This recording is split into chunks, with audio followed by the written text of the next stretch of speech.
आपने अक्सर देखा होगा कि जो भी इंसान दिल का बहुत साफ होता है, जिसने कभी बुरे कर्म नहीं किए, उसके साथ हमेशा बुरा होता है। मगर ऐसा क्यों होता है? अच्छे इंसान को ही क्यों बुरा वक्त झेलना पड़ सकता है?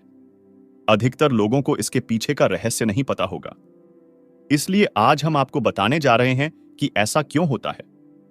इसका वर्णन भगवद गीता में भगवान कृष्ण ने किया है। भगवद गीता एक ऐसा ग्रंथ है कि उसमें इंसान के मन में उठने वाले हर सवाल का जवाब मिल जाता है। गीता में भगवान श्री कृष्ण अर्जुन से कहते हैं कि किसी भी काम को शुरू करने के लिए कभी कोई सही समय नहीं होता। ऐसा नहीं होता कि जब भी कोई व्यक्ति कुछ शुरू करता है तो उसके लिए कोई सही समय होता है। जो व्यक्ति सही समय का इंतजार करता रहता है, उसके लिए कभी भी सही समय नहीं आता है और वह कभी भी अपना काम शुरू नहीं कर पाता है। ऐसा व्यक्ति जीवन भर सही समय का इंतजार करता है। हम इंतजार करते रहते हैं और कभी सफलता हासिल नहीं कर पाते। इसलिए सही समय का इंतजार करने की बजाय इंसान को अभी से काम शुरू कर देना चाहिए। कल और आने वाले कल की चिंता करना बेकार है, क्योंकि बीता हुआ कल बदला नहीं जा सकता। भविष्य को जाना नहीं जा सकता और भविष्य को देखा नहीं जा सकता। मनुष्य को वर्तमान का आनंद लेना चाहिए। अतीत की घटनाओं के बारे में अतीत में सोचकर और भविष्य की चिंता करके मनुष्य वर्तमान के सभी क्षणों को व्यर्थ में बर्बाद कर देता है। जो हो गया वह हो गया, चिंता किस बात की? जो होगा उसे टाला नहीं जा सकता। इस सत्य को अपनाकर मनुष्य को वर्तमान के प्रत्येक क्षण का आनंद लेना चाहिए। जैसा उसका दृष्टिकोण है, दुनिया वैसी ही है। दुनिया को बदलने से पहले इसे स्वयं करें। अपना नजरिया बदलना जरूरी है। जिस दिन आपका नजरिया अच्छा हो जाएगा, आपको यह दुनिया भी अच्छी लगने लगेगी। नकारात्मक दृष्टिकोण रखने से व्यक्ति केवल निराश और दुखी होता है, लेकिन सकारात्मक दृष्टिकोण रखने से व्यक्ति को जीवन बहुत सरल और आसान लगने लगता है। क्रोध मनुष्य के विनाश का कारण है, क्योंकि क्रोध भ्रम पैदा करता है और भ्रम मनुष्य के मन को विचलित कर देता है। गुस्से में इंसान कभी भी सही फैसले नहीं ले पाता और गुस्से में लिए गए फैसले सही नहीं होते। यह हमेशा दर्दनाक होता है। गुस्से में इंसान की आंखें बंद हो जाती हैं और मुंह खुल जाता है। वह समझ नहीं पाता कि क्या सही है और क्या गलत। गुस्सा उसे गलत रास्ते पर ले जाता है। इसलिए व्यक्ति को अपने गुस्से पर काबू रखना चाहिए और मन को शांत रखना चाहिए। श्री कृष्ण कहते हैं कि कर्म करो और फल की इच्छा मत करो, क्योंकि कर्म करना तो मनुष्य के वश में है, लेकिन फल पाना मनुष्य के वश में नहीं है।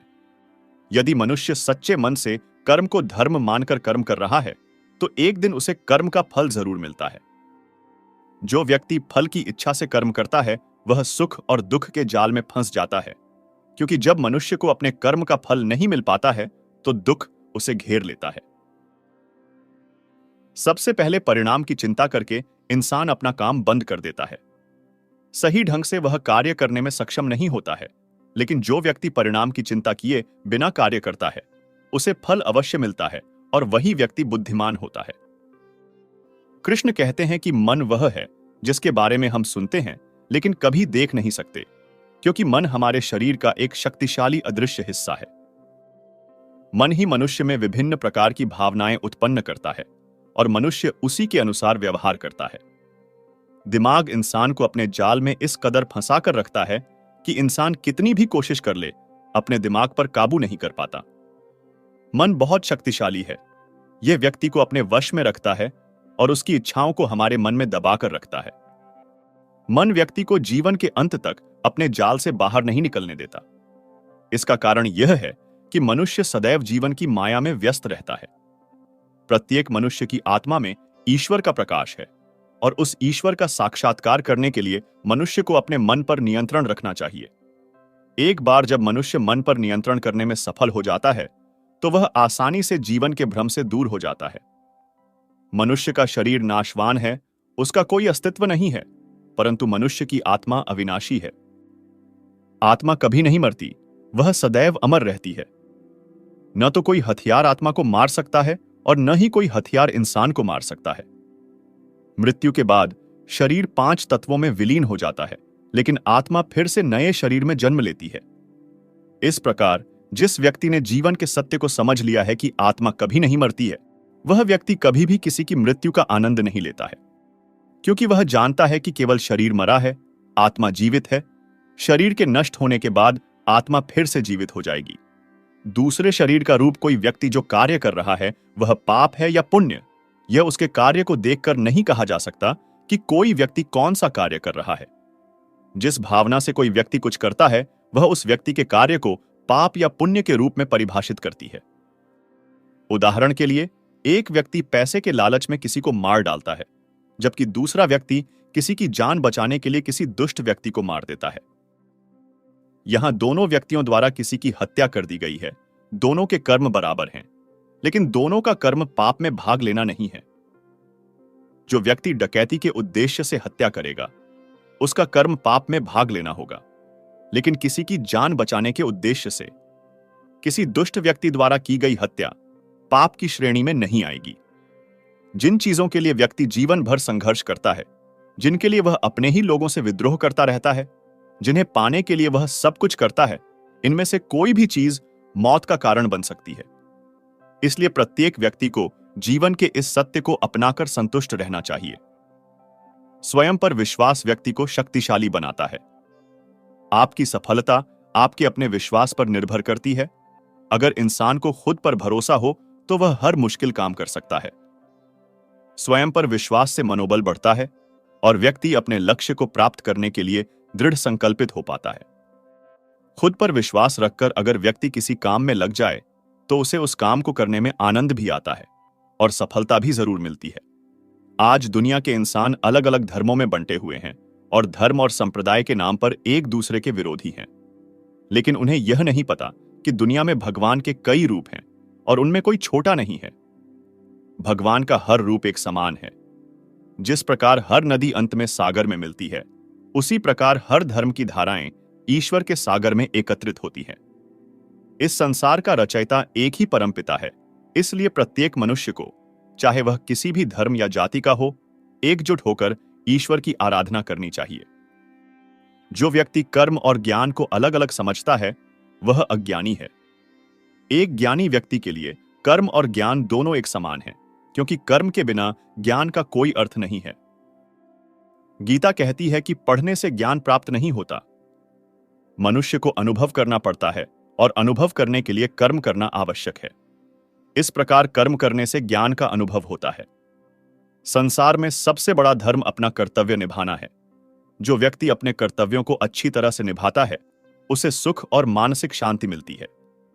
व्यक्ति को शांति का अनुभव होता है, भले ही उसका काम कितना भी कष्टकारी क्यों न हो, लेकिन दूसरों की नकल करने से बेहतर है कि वह अपना काम कर्तव्य समझकर करे।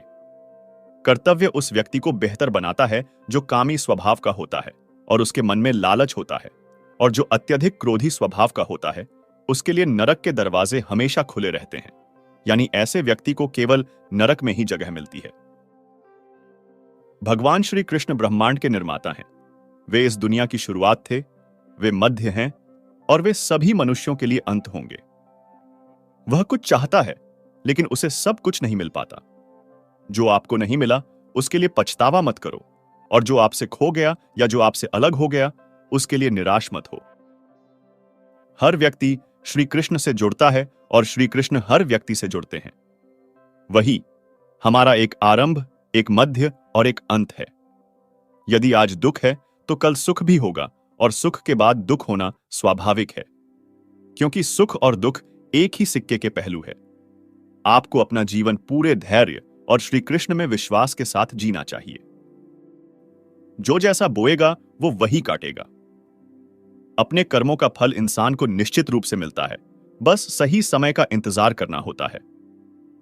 अब मुझे तो नहीं लगता कि परिवार के कर्मों का फल संतान को भोगना पड़ता है, सबको खुद के कर्मों का फल मिलता है। प्यारे भक्तों, सभी के मन में कभी ना कभी तो यह प्रश्न आता ही है कि भगवान हमें दुख क्यों देता है? आखिर भगवान क्या चाहता है और मेरी मदद क्यों नहीं करते हैं? भगवान क्यों नहीं सुनते? भगवान तो सब कुछ कर सकते हैं, फिर वो एक चुटकी बजाकर मेरा जीवन क्यों नहीं संवार देते? भगवान किसकी मदद करता है? क्या भगवान सबकी सुनता है? जिंदगी में इतनी कठिनाइयां, इतने दुख और इतनी परेशानियां हैं, तो फिर क्यों नहीं? भगवान आकाश में प्रकट होकर या अवतार लेकर मेरी जिंदगी की समस्याओं का समाधान करते? इन सभी प्रश्नों का उत्तर जानेंगे। श्रीमद् भागवत गीता के एक श्लोक से और इस श्लोक को समझने का प्रयास करते हैं एक कहानी की मदद से। एक लड़के का जन्म एक रईस घराने में हुआ। ऐशो आराम की सभी सुविधाएं उसके पास थीं। उसको कुछ भी करने की आवश्यकता थी ही नहीं, और वो यह करता भी था, यानी वो कुछ भी नहीं करता था। वह बहुत आलसी था। उसको बचपन से काम करने की आदत ही नहीं थी। उसके पिता ने उसको बहुत समझाया, पर उसका मन सोने और खाने पीने में ही था। एक दिन उसके पिता की मृत्यु हो गई। उसकी मां पहले ही स्वर्ग से धार चुकी थी। उसके भाइयों ने उसे यह कहकर निकाल दिया कि वो कुछ नहीं करता, और उसके भाई सारी उम्र उसे खिला पिला नहीं सकते। वो मन से उदास और पूरी तरह से टूट चुका था। पिता को खोने का दुख अभी समाप्त भी नहीं हुआ था कि उसके घर से उसे उसके भाइयों द्वारा बाहर कर दिया गया। वो निकल गया बिना किसी मंजिल के।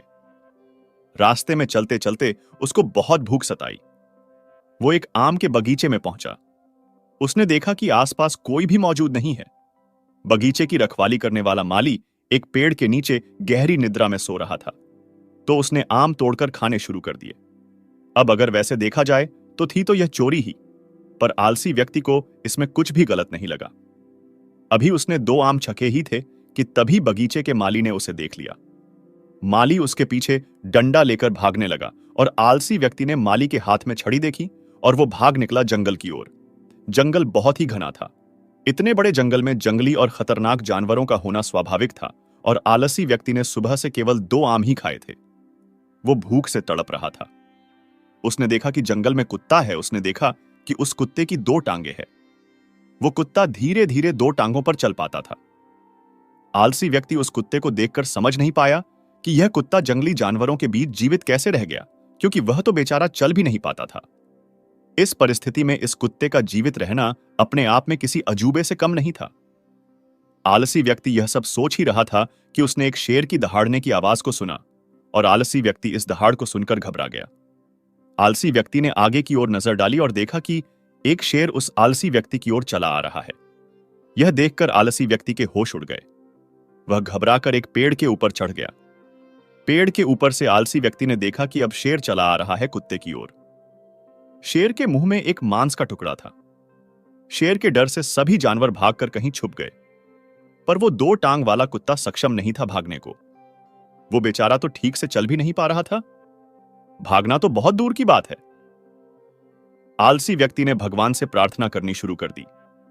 हे भगवान, इस मासूम जानवर को बचा लो, शेर इसे खा ना जाए। लेकिन जो अगले पल हुआ वो हैरान करने वाला था। शेर के मुंह में जो मांस का टुकड़ा था, उसको वह लंगड़े कुत्ते के पास छोड़कर आगे चल दिया, और आलसी व्यक्ति भगवान के उस चमत्कार को देखकर बहुत प्रसन्न हुआ। आलसी व्यक्ति ने मन ही मन सोचा कि किसी ने उससे कहा था कि भगवान सब कुछ करते हैं, तो उसको तो कुछ भी करने की आवश्यकता ही नहीं। भगवान ने उसको जन्म दिया है तो उसके बारे में कुछ तो सोचा ही होगा। अब उसको लगा उसको बहुत बड़ा ज्ञान प्राप्त हो गया है, और वो जा बैठा पेड़ के नीचे इस प्रतीक्षा में कि भगवान उसके लिए भोजन का इंतजाम करेंगे। कुछ घंटे बीत गए, भगवान ने किसी को नहीं भेजा। आलसी व्यक्ति की नजर बार बार उस व्यक्ति को ढूंढ रही थी जिसको भगवान ने भेजना था उसको खाना खिलाने के लिए, पर कोई नहीं आया। भगवान ने किसी को भेजा ही नहीं। पूरी रात बीत गई, परंतु कोई नहीं आया। अब वो कब तक इंतजार कर सकता था? उसके सब्र का बांध टूट गया। उसने सोचा, आखिर भगवान हमें दुख क्यों देता है? और वो लगा जोर जोर के चिल्लाने, भगवान, मेरी किस्मत में ही इतना दुख क्यों, इतनी तकलीफ क्यों? क्या बिगाड़ा है मैंने तुम्हारा? आखिर किस बात का बदला ले रहे हो तुम मुझसे? इस आलसी व्यक्ति की बात सुन ली जंगल में साधना कर रहे एक साधु ने। वह साधु जा पहुंचे आलसी व्यक्ति के पास। आलसी व्यक्ति ने अपनी सारी बात उस साधु को सुनाई। पहले तो साधु महाराज ने आलसी व्यक्ति को भोजन कराया। खाना खाने के बाद आलसी व्यक्ति ने दुख भरी आवाज में साधु से पूछा, भगवान ने उस लंगड़े कुत्ते पर भी दया दिखाई, परंतु मुझ पर जरा दया नहीं दिखाई। आखिर क्या कारण है भगवान की इस बेरुखी का? भगवान हमें दुख क्यों देता है? साधु ने उत्तर दिया, यह सत्य है, भगवान ने हम सभी के लिए एक योजना तैयार की है, और तुम भी उसकी योजना का हिस्सा हो, परंतु तुम भगवान के इशारे को नहीं समझे। भगवान तुम्हें उस लंगड़े कुत्ते की तरह नहीं बनाना चाहता, बल्कि भगवान तो चाहते हैं कि तुम उस शेर की तरह बनो जिसने उस लंगड़े कुत्ते की मदद की, उसको खाना खिलाया। सच यही है कि भगवान भी उसी की मदद करते हैं जो स्वयं की मदद करता है। श्री कृष्ण जी ने भागवत गीता गीता के 3 अध्याय के 8वें श्लोक में कहा है, कर्म न करने से कर्म करना श्रेष्ठ है। यदि तू कर्म नहीं करेगा तो शरीर का विवाह भी नहीं होगा।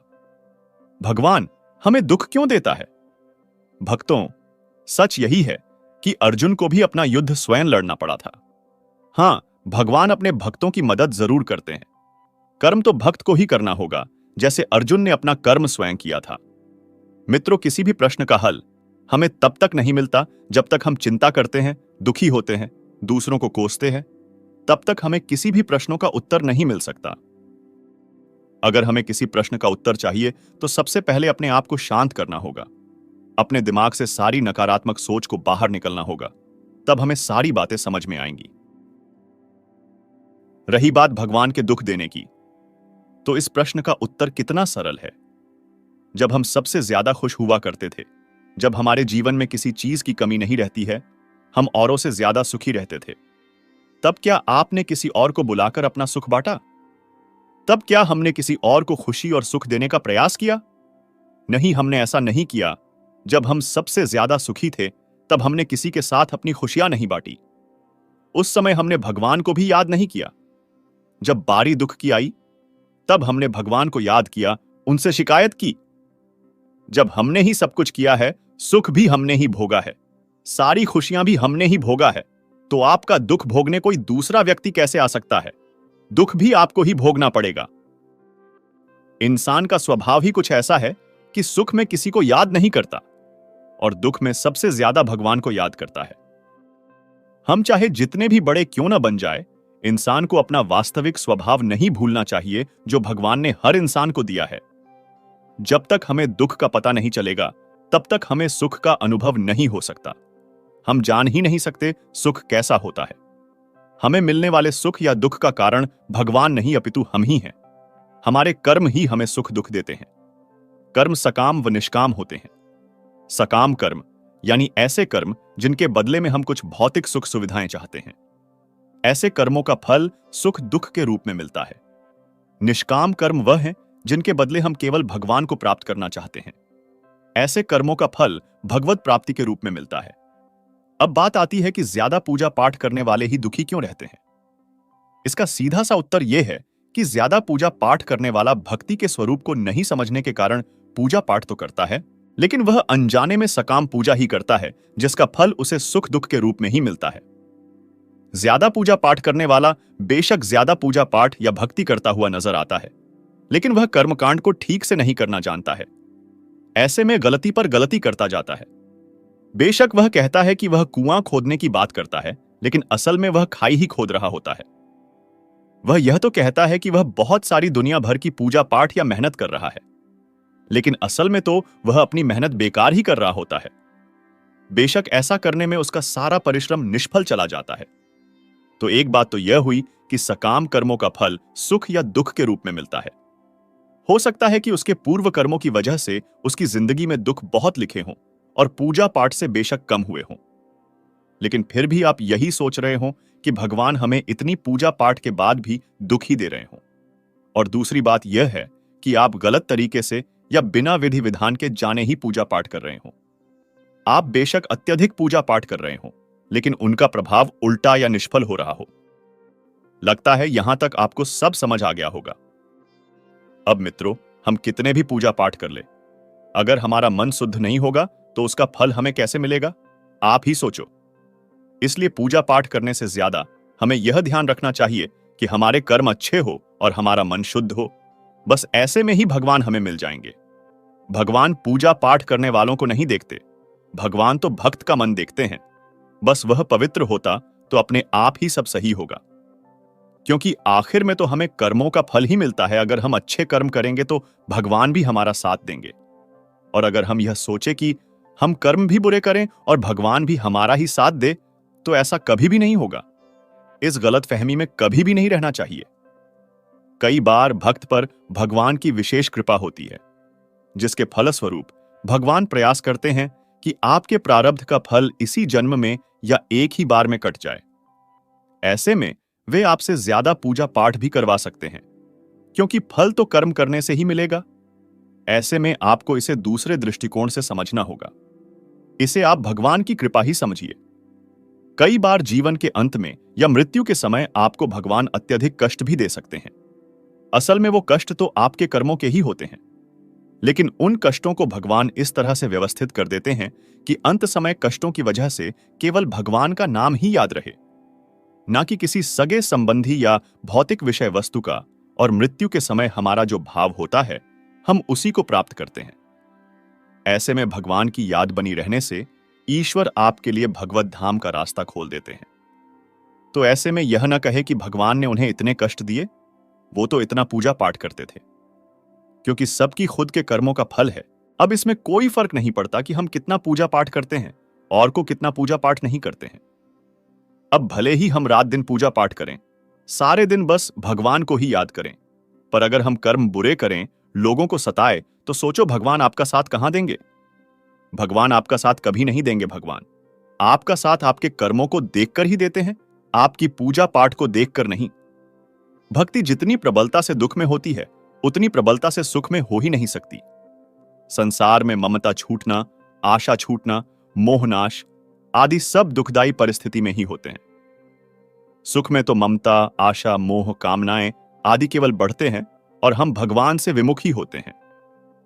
जो सच्चे मन से भगवान में लगना चाहते हैं, उनका निज अनुभव है कि सुख भक्ति में बाधक है, क्योंकि सुख में भगवान याद नहीं आते। इसलिए दुख बड़ी कृपा से मिलते हैं, क्योंकि दुख भक्ति में अत्यंत सहायक हैं। माता कुंती ने भगवान से इसीलिए वरदान में दुख मांगे थे। इसीलिए जिनके जीवन में भक्ति होती है, अधिकतर उनके जीवन में दुख भी होता है।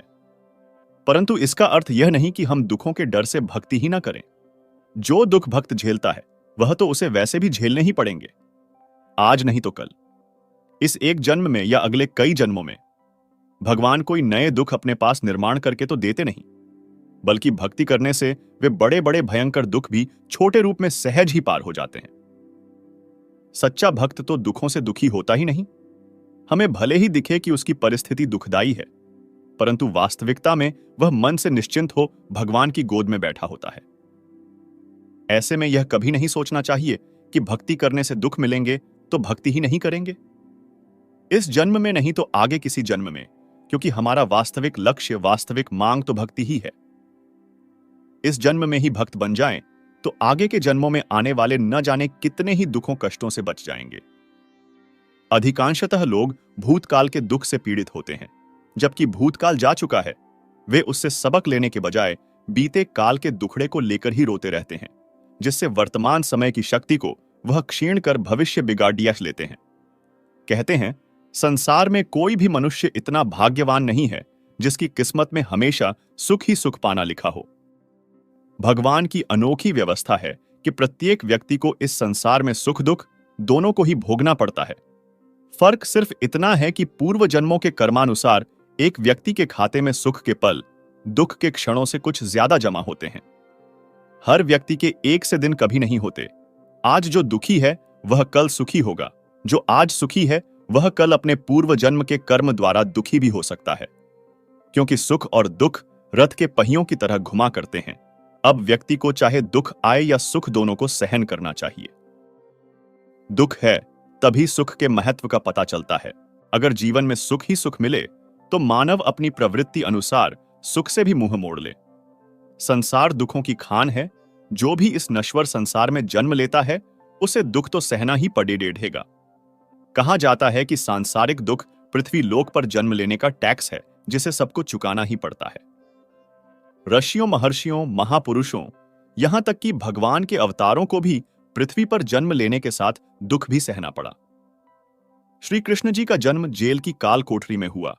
भगवान रामचंद्र जी को 14 वर्षों का वनवास भोगना पड़ा। प्रभु ईसा मसीह को जिंदा सूली पर लटकाया गया। तुलसीदास को बचपन में कष्टों को सहन करना पड़ा। लेकिन यह सब सांसारिक दुख तो कुछ नहीं है। सबसे बड़ा दुख तो जन्म और मरण का है। बड़े बुजुर्गों के अनुसार जन्म और मरण को महादुख माना गया है। पहले तो जन्म ही नहीं होना चाहिए और जन्म हो गया है तो मरण नहीं होना चाहिए। इसका उदाहरण संत तुलसीदास जी ने रामचरितमानस के अयोध्या कांड में दोहा सटीक बैठता है। ग्रह ग्रहित पुनि बात, बस ते ही पुनि बीछी मार, ते ही पियाइया बारुणी, कहाहू कहा उपचार।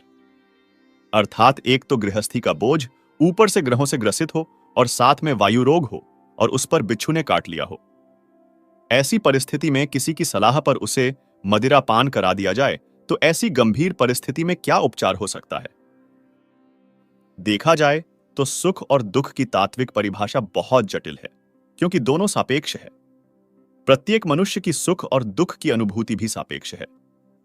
एक गरीब मजदूर थक हार कर कांटों पर भी गहरी नींद सो जाता है, नींद का सुख प्राप्त करता है।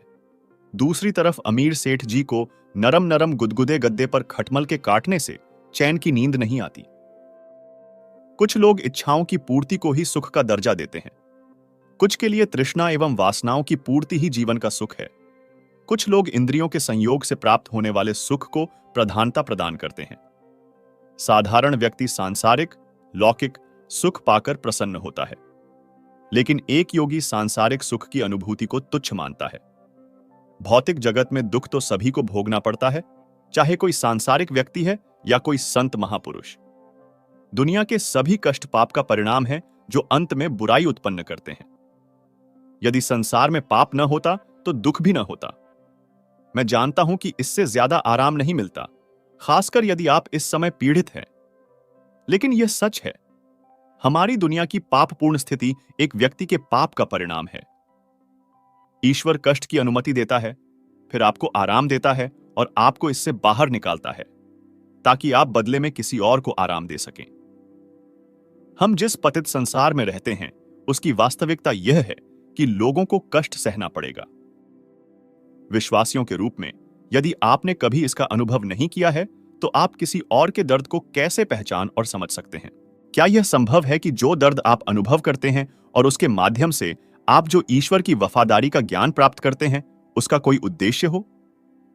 क्या होगा यदि आपका परीक्षण एक ऐसी चीज थी जिसका उपयोग भगवान ने आपके जीवन में एक खोई हुई आत्मा को जीतने के लिए किया था? मैं जानता हूं कि हम अक्सर इसके बारे में इस नजरिए से नहीं सोचते हैं, लेकिन मुझे लगता है कि यह आपके लिए पूछने के लिए एक महत्वपूर्ण सवाल है। मानव जगत में सब कुछ वैसा नहीं है जैसा वांछनीय है। प्रतिदिन अखबार चीख चीख कर मानव पीड़ाओं की दुहाई देता प्रतीत होता है। संसार की आबादी का शायद 10% हिस्सा भी यह नहीं कह सकता कि वह खुद को पूर्णतः संतुष्ट पाता है। सवाल उठता है कि संसार में इतना दुख क्यों है? संसार का स्वरूप आखिर वैसा क्यों है जैसा वह है? संसार में शायद ही कोई धर्म हो जो इस प्रश्न से जूझता न दिखाई पड़ता हो, तथा दर्शन की शायद ही कोई विधा हो जो इस प्रश्न को किसी न किसी रूप में आत्मसात न करती हो। यदि भगवद गीता को देखें तो हम पाते हैं कि संसार के दुखों का प्रमुख कारण आत्मा के स्वरूप के विषय में हमारा अज्ञान है। हम स्वजनों की मृत्यु की आशंका से ही भयभीत हो जाते हैं। हमने जो भी अर्जित किया या पाया है, उसकी हानि की शंका भी हमारी चेतना को कभी पूर्णतया स्वच्छंद नहीं होने देती। गीता में कृष्ण अर्जुन को यही शिक्षा देते हैं कि जन्म मृत्यु की घटनाएं आत्मा के पुराने वस्त्रों का त्याग कर नए वस्त्रों को धारण कर लेने मात्र से बढ़कर कुछ नहीं है। क्योंकि आत्मा ही एकमात्र संसार में शाश्वत तत्व है, इसलिए हम जो भी अर्जित करते हैं वह बाह्य कारणों से ही हमारे पास संग्रहित होता है तथा अन्य बाह्य कारणवश हमसे दूर भी हो सकती है। गीता हमें दुखों का कारण बताकर उनसे निवारण की दिशा दिखाती है। भगवान अपना भजन करने वालों को कष्ट देने की बात तो दूर रही, वह अपने भक्तों को कष्ट देने की बात सोच भी नहीं सकते। जीव को अपनी नित्य आनंदमयी सेवा में नियुक्त करने से पहले वे उनकी परीक्षा अवश्य लेते हैं। भगवान अंतर्यामी हैं, कौन कितने पानी में है उन्हें तो सब पता होता है, फिर भी परीक्षा लेने की आवश्यकता होती है, क्योंकि इससे जीव को भी पता लग जाता है कि वह साधन भजन में कितना आगे बढ़ा है। जो लोग भगवान को सच में प्रेम करते हैं, उन्हें अथवा उनकी सेवा को पाना चाहते हैं, उन्हें भगवान द्वारा ली गई सेवाएं कठिन लगती ही नहीं, बल्कि उन्हें परीक्षाओं में आनंद आता है, क्योंकि उस समय भगवान भक्त के अंग संग रहते हैं। जो लोग हृदय से भगवान को नहीं चाहते या अपने किसी स्वार्थ के लिए भगवान का भजन और भक्ति करते हैं, वे लोग ही परीक्षाओं, दुखों और कष्टों से घबराते हैं। भक्त लोग तो भगवान से कष्ट ही मांगते हैं, क्योंकि दुष्ट कृतिवान व्यक्ति को छोड़ दुख में सभी को भगवान का स्मरण होता है। इसका दूसरा कारण यह भी है कि भक्त अपने जीवन में स्वयं कष्टों से जूझकर हम जीवों को यह शिक्षा देना चाहते हैं कि यदि तुम्हारे जीवन में भी ऐसी घटनाएं घटें तो तुम भी भगवान का भजन मत छोड़ना। अधिक पूजा पाठ करने वाले लोग क्यों रहते हैं? परेशान पूजा पाठ करना बहुत सुंदर भाव है। इससे व्यक्ति को आंतरिक शांति मिलती है और उसका सुखमय रहता है। साथ ही भगवान के प्रति उसकी आस्था भी बढ़ने लग जाती है। हर मनुष्य के मोक्ष की प्राप्ति के लिए ज्ञान और कर्म बेहद महत्वपूर्ण माना जाता है। इसी के साथ भगवान की भक्ति भी जरूरी होती है, लेकिन बिना कर्म, ज्ञान और भक्ति के पूजा सिद्ध नहीं मानी जाती है। पूजा पाठ करना बहुत ही सुदंड और पवित्र भाव होता है। इससे व्यक्ति के ऊपर ईश्वर की कृपा बनी रहती है और आंतरिक शांति भी मिलती है। अगर व्यक्ति सच्चे मन से ईश्वर की प्रार्थना करता है तो उसके जीवन में कठिनाइयां जरूर आती हैं, क्योंकि ईश्वर उन्हीं की परीक्षा लेता है जिससे वह सबसे ज्यादा प्रेम करता है। पूजा पाठ एक कर्म भी माना जाता है जिसका समुचित फल व्यक्ति को समय के अनुसार मिलता है। लेकिन क्या आपने कभी सोचा है कि जो व्यक्ति ईश्वर की सच्चे मन से पूजा करता है वह परेशान रहता है, वहीं दूसरी तरफ बिना पूजा पाठ किए लोगों के जीवन में सुख समृद्धि का आगमन होता है। अधिक पूजा पाठ करने वाला व्यक्ति इसलिए परेशान रहता है क्योंकि ईश्वर उसी की परीक्षा लेते हैं जिससे वह सबसे अधिक प्रेम करता है। भगवान उसे हर कठिनाइयों से मुक्त करना चाहते हैं ताकि उसे जीवन में कभी किसी प्रकार की परेशानियों का सामना न करना पड़े। वहीं भक्त भी सच्चे हृदय से अपने आराध्य की पूजा करता है ताकि ईश्वर के प्रति उसकी आस्था निरंतर बढ़ती रहे और जीवन में आ रही कठिनाइयां भी उसका कुछ न बिगाड़ सके। ईश्वर अपने भक्तों को कभी उदास नहीं देख सकते हैं और वह नहीं चाहते हैं कि दूसरों उन्हें परेशान करें और उन्हें हानि पहुंचाएं। इसलिए भगवान श्री हरि मंत्र अपने भक्तों को अकेले रहने की शक्ति देते हैं ताकि वह हर परिस्थिति का डटकर सामना कर सके। एक लोक कथा के अनुसार पुराने समय दो संत हमेशा साथ रहते थे। दोनों एक ही आश्रम में रहते थे। एक का नाम सुखी और दूसरे का नाम दुखी था। संत सुखी हर हाल में सुखी रहता था, जबकि दूसरा संत हमेशा दुखी रहता था। इस कारण उसका नाम दुखी रख दिया गया था। गांव के लोग अपनी परेशानियां लेकर इन संतों के आश्रम में आते थे। दोनों ही संत अपने अपने तरीके से परेशान लोगों को समाधान भी बताते थे। दुखी संत के समाधान भी बहुत अच्छे होते थे, जिनसे लोगों की चिंताएं दूर हो जाती थीं। दोनों ही संतों की जीवन शैली भी एक समान थी, लेकिन विचार एकदम अलग थे। दुखी संत अपने दुखों का कारण समझ नहीं पा रहा था। एक दिन वह अपने गुरु के पास गया और उनसे यह प्रश्न पूछा कि लोगों ने मेरे चेहरे के हाव भाव को देखकर मेरा नाम ही दुखी रख दिया है। मैं भी संत सुखी की तरह ही दैनिक पूजा पाठ करता हूं, हर काम ईमानदारी से करता हूं, फिर भी मेरे जीवन में दुख ही दुख क्यों है? गुरु ने दुखी संत से कहा कि तुम दोनों एक जैसे काम करते हो, लेकिन दोनों के सुख दुख के भाव अलग अलग हैं। सुखी संत का मन हमेशा शांत रहता है, वह संतोषी है, उसे खुद पर भरोसा है कि वह बड़ी से बड़ी परेशानियों को आसानी से दूर कर सकता है, इसीलिए हमेशा सुखी रहता है। जबकि तुम हर हाल में अशांत रहते हो, परिणाम को लेकर कभी भी संतुष्ट नहीं होते। तुम्हें खुद पर भरोसा ही नहीं है, इस कारण तुम दुखी रहते हो। इस कथा की सीख यह है कि मन की शांति और आत्मविश्वास ही व्यक्ति को बड़ी बड़ी परेशानियों से बाहर निकाल सकता है। जिन लोगों का आत्मविश्वास कमजोर होता है वे हमेशा दुखी रहते हैं। इसीलिए हमें खुद पर भरोसा करना चाहिए और मन शांत रखकर काम करना चाहिए, तभी सफलता मिलती है और सुखी रह पाते हैं। सारे दुख और तनाव हमारी नासमझी और गलत सोच के कारण है। इसलिए सिर्फ अपनी सोच बदल दीजिए, सभी दुख तनाव खत्म हो जाएंगे। ऐसा नहीं है कि जितने भी पहुंचे हुए संत थे उनके जीवन में सब कुछ अच्छा अच्छा होता था, पर यह बात सच है कि वे 24 घंटे आनंद में रहते थे। गुरु नानक देव एक तारे की तान पर गीत गाते चलते थे और आनंदित रहते थे। कबीर कपड़ा बुनकर बेचते, तब उनके खाने का जुगाड़ होता था, लेकिन वे यही कहते थे कि आनंद झड़ता रहता है। इससे यह निष्कर्ष निकलता है कि सुख और दुख सिर्फ आदतें हैं। दुखी और परेशान रहने की आदत के बीजों का हमने गहराई से रोपण कर रखा है। हम अगर दुखी रहने की आदत डाल सकते हैं तो सुखी रहने की आदत भी डाल सकते हैं।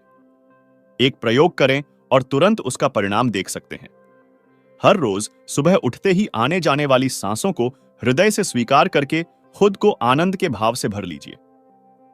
ध्यान के अभ्यास से इसे ही स्वभाव बना लेना और आदत में शामिल कर लेना है। यह गलत सोच है कि इतना धन, पद, प्रतिष्ठा मिल जाए तो आनंदित हो जाएंगे। लक्ष्य सामने रख सकते हैं, लेकिन इसे शर्त नहीं बनाना है, क्योंकि जिसने भी अपने आनंद पर शर्त लगाई वह आज तक आनंदित नहीं हो सका। अगर आपने बिना शर्त आनंदित जीवन जीने का अभ्यास शुरू कर दिया तो ब्रह्मांड की सारी शक्तियां आपकी ओर आकर्षित होने लगेंगी। अक्सर देखा गया है कि वह बहुत अच्छा इंसान है, परंतु किस्मत का मारा है, बहुत दुखी रहता है। लगता है कि पिछले जन्म के कर्म का फल है। ऐसा आपने देखा होगा या सुना होगा। सुखिया सब संसार है, खावे और सोए। दुखिया दास कबीर है, जागए और रोए। कबीर के दोहे का अर्थ है कि जो लोग स्वार्थी, स्वांतः सुखाए, सिर्फ अपनी चिंता करने वाले हैं, वे अपना पेट भरकर चैन की नींद लेते हैं। लेकिन जो अच्छे लोग हैं वे अपने साथ साथ दूसरों की चिंता भी करते हैं और दूसरों के दुख को अपना समझते हैं। ऐसे लोग हमेशा दुख पाते हैं। वे दिन रात दूसरों के दुख दूर करने के बारे में योजनाएं बनाते रहते हैं। ऐसे व्यक्ति सीधे और सरल, मितभाषी, विनम्र, सहनशील और निष्कपट होते हैं। कुटिल लोग उन्हें भला बुरा कहते हैं तो भी वे पलटकर अपशब्द नहीं कहते। चालाक व्यक्ति उल्टे तरीके से अपने काम करवा लेते हैं, लेकिन सीधे सीधे लोगों के काम बन तो जाते हैं, पर समय लगता है। चाहे जो भी हो, लेकिन अच्छे लोगों के कारण ही हमारी नैतिकता, मर्यादा, संस्कृति, सभ्यता का परचम विश्व में फहराता है। अच्छे लोग हर स्थिति परिस्थिति को व्यवहारिक तरीके से सोचते हैं। जैसे जब लाल बहादुर शास्त्री रेल मंत्री थे तो रेल हादसे होने पर उन्होंने अपने पद को छोड़ दिया था। जो भी महापुरुष, ज्ञानी व्यक्ति होता है वह बुरा देखकर दुखी हो जाता है और सारी जिम्मेदारी स्वयं की मानता है। जैसे गौतम बुद्ध राजा होते हुए भी अपने राज्य को छोड़कर सबकी सेवा में लग गए और संसार को अच्छाई का पाठ पढ़ाया। अच्छे लोगों के अंदर आध्यात्मिक क्षमता होती है। वह सुख दुख बराबर बना रहता है। जरा सा रोग, कष्ट और मृत्यु, यह तो शरीर के साथ जुड़ी हुई प्रक्रिया आए हैं। विधि ने भी ऐसी व्यवस्था की है कि हमारे शरीर के अंदर प्रतिरोधक क्षमता भी होती है जो रोगों से लड़ने में हमारी मदद करती है। उसी तरह मन की भी कुंठित विकृतियों को योग के द्वारा बदला जाता है। मानसिक संरचना में व्यक्ति के चित्र और प्रवृत्ति में संस्कार प्रारब्ध पर निर्भर होते हैं, जिस प्रकार कर कर्म को लेकर हम आते हैं। शुभ लाभ हमारे संस्कार के साथ चलते रहते हैं और जन्म से ही पूर्व आत्मा का उद्देश्य निश्चित रहता है। उसी के आधार पर कर्मों का फल मिलता है। जीवन तो एक नाटक है। हम सब भगवान की कठपुतली बनकर जीने के रूप में जीते हैं।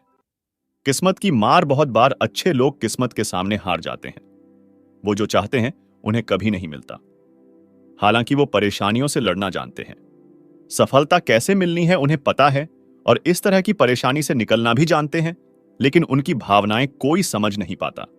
उनमें यह हुनर होता है कि वे कुछ भी ना होने का बहाना नहीं बनाते, बल्कि जो है उसका सम्मान करते हैं और इसलिए वो रास्ते बनने का इंतजार नहीं करते, बल्कि रास्ते बना लेते हैं। उन्हें ना बोलना नहीं आता है।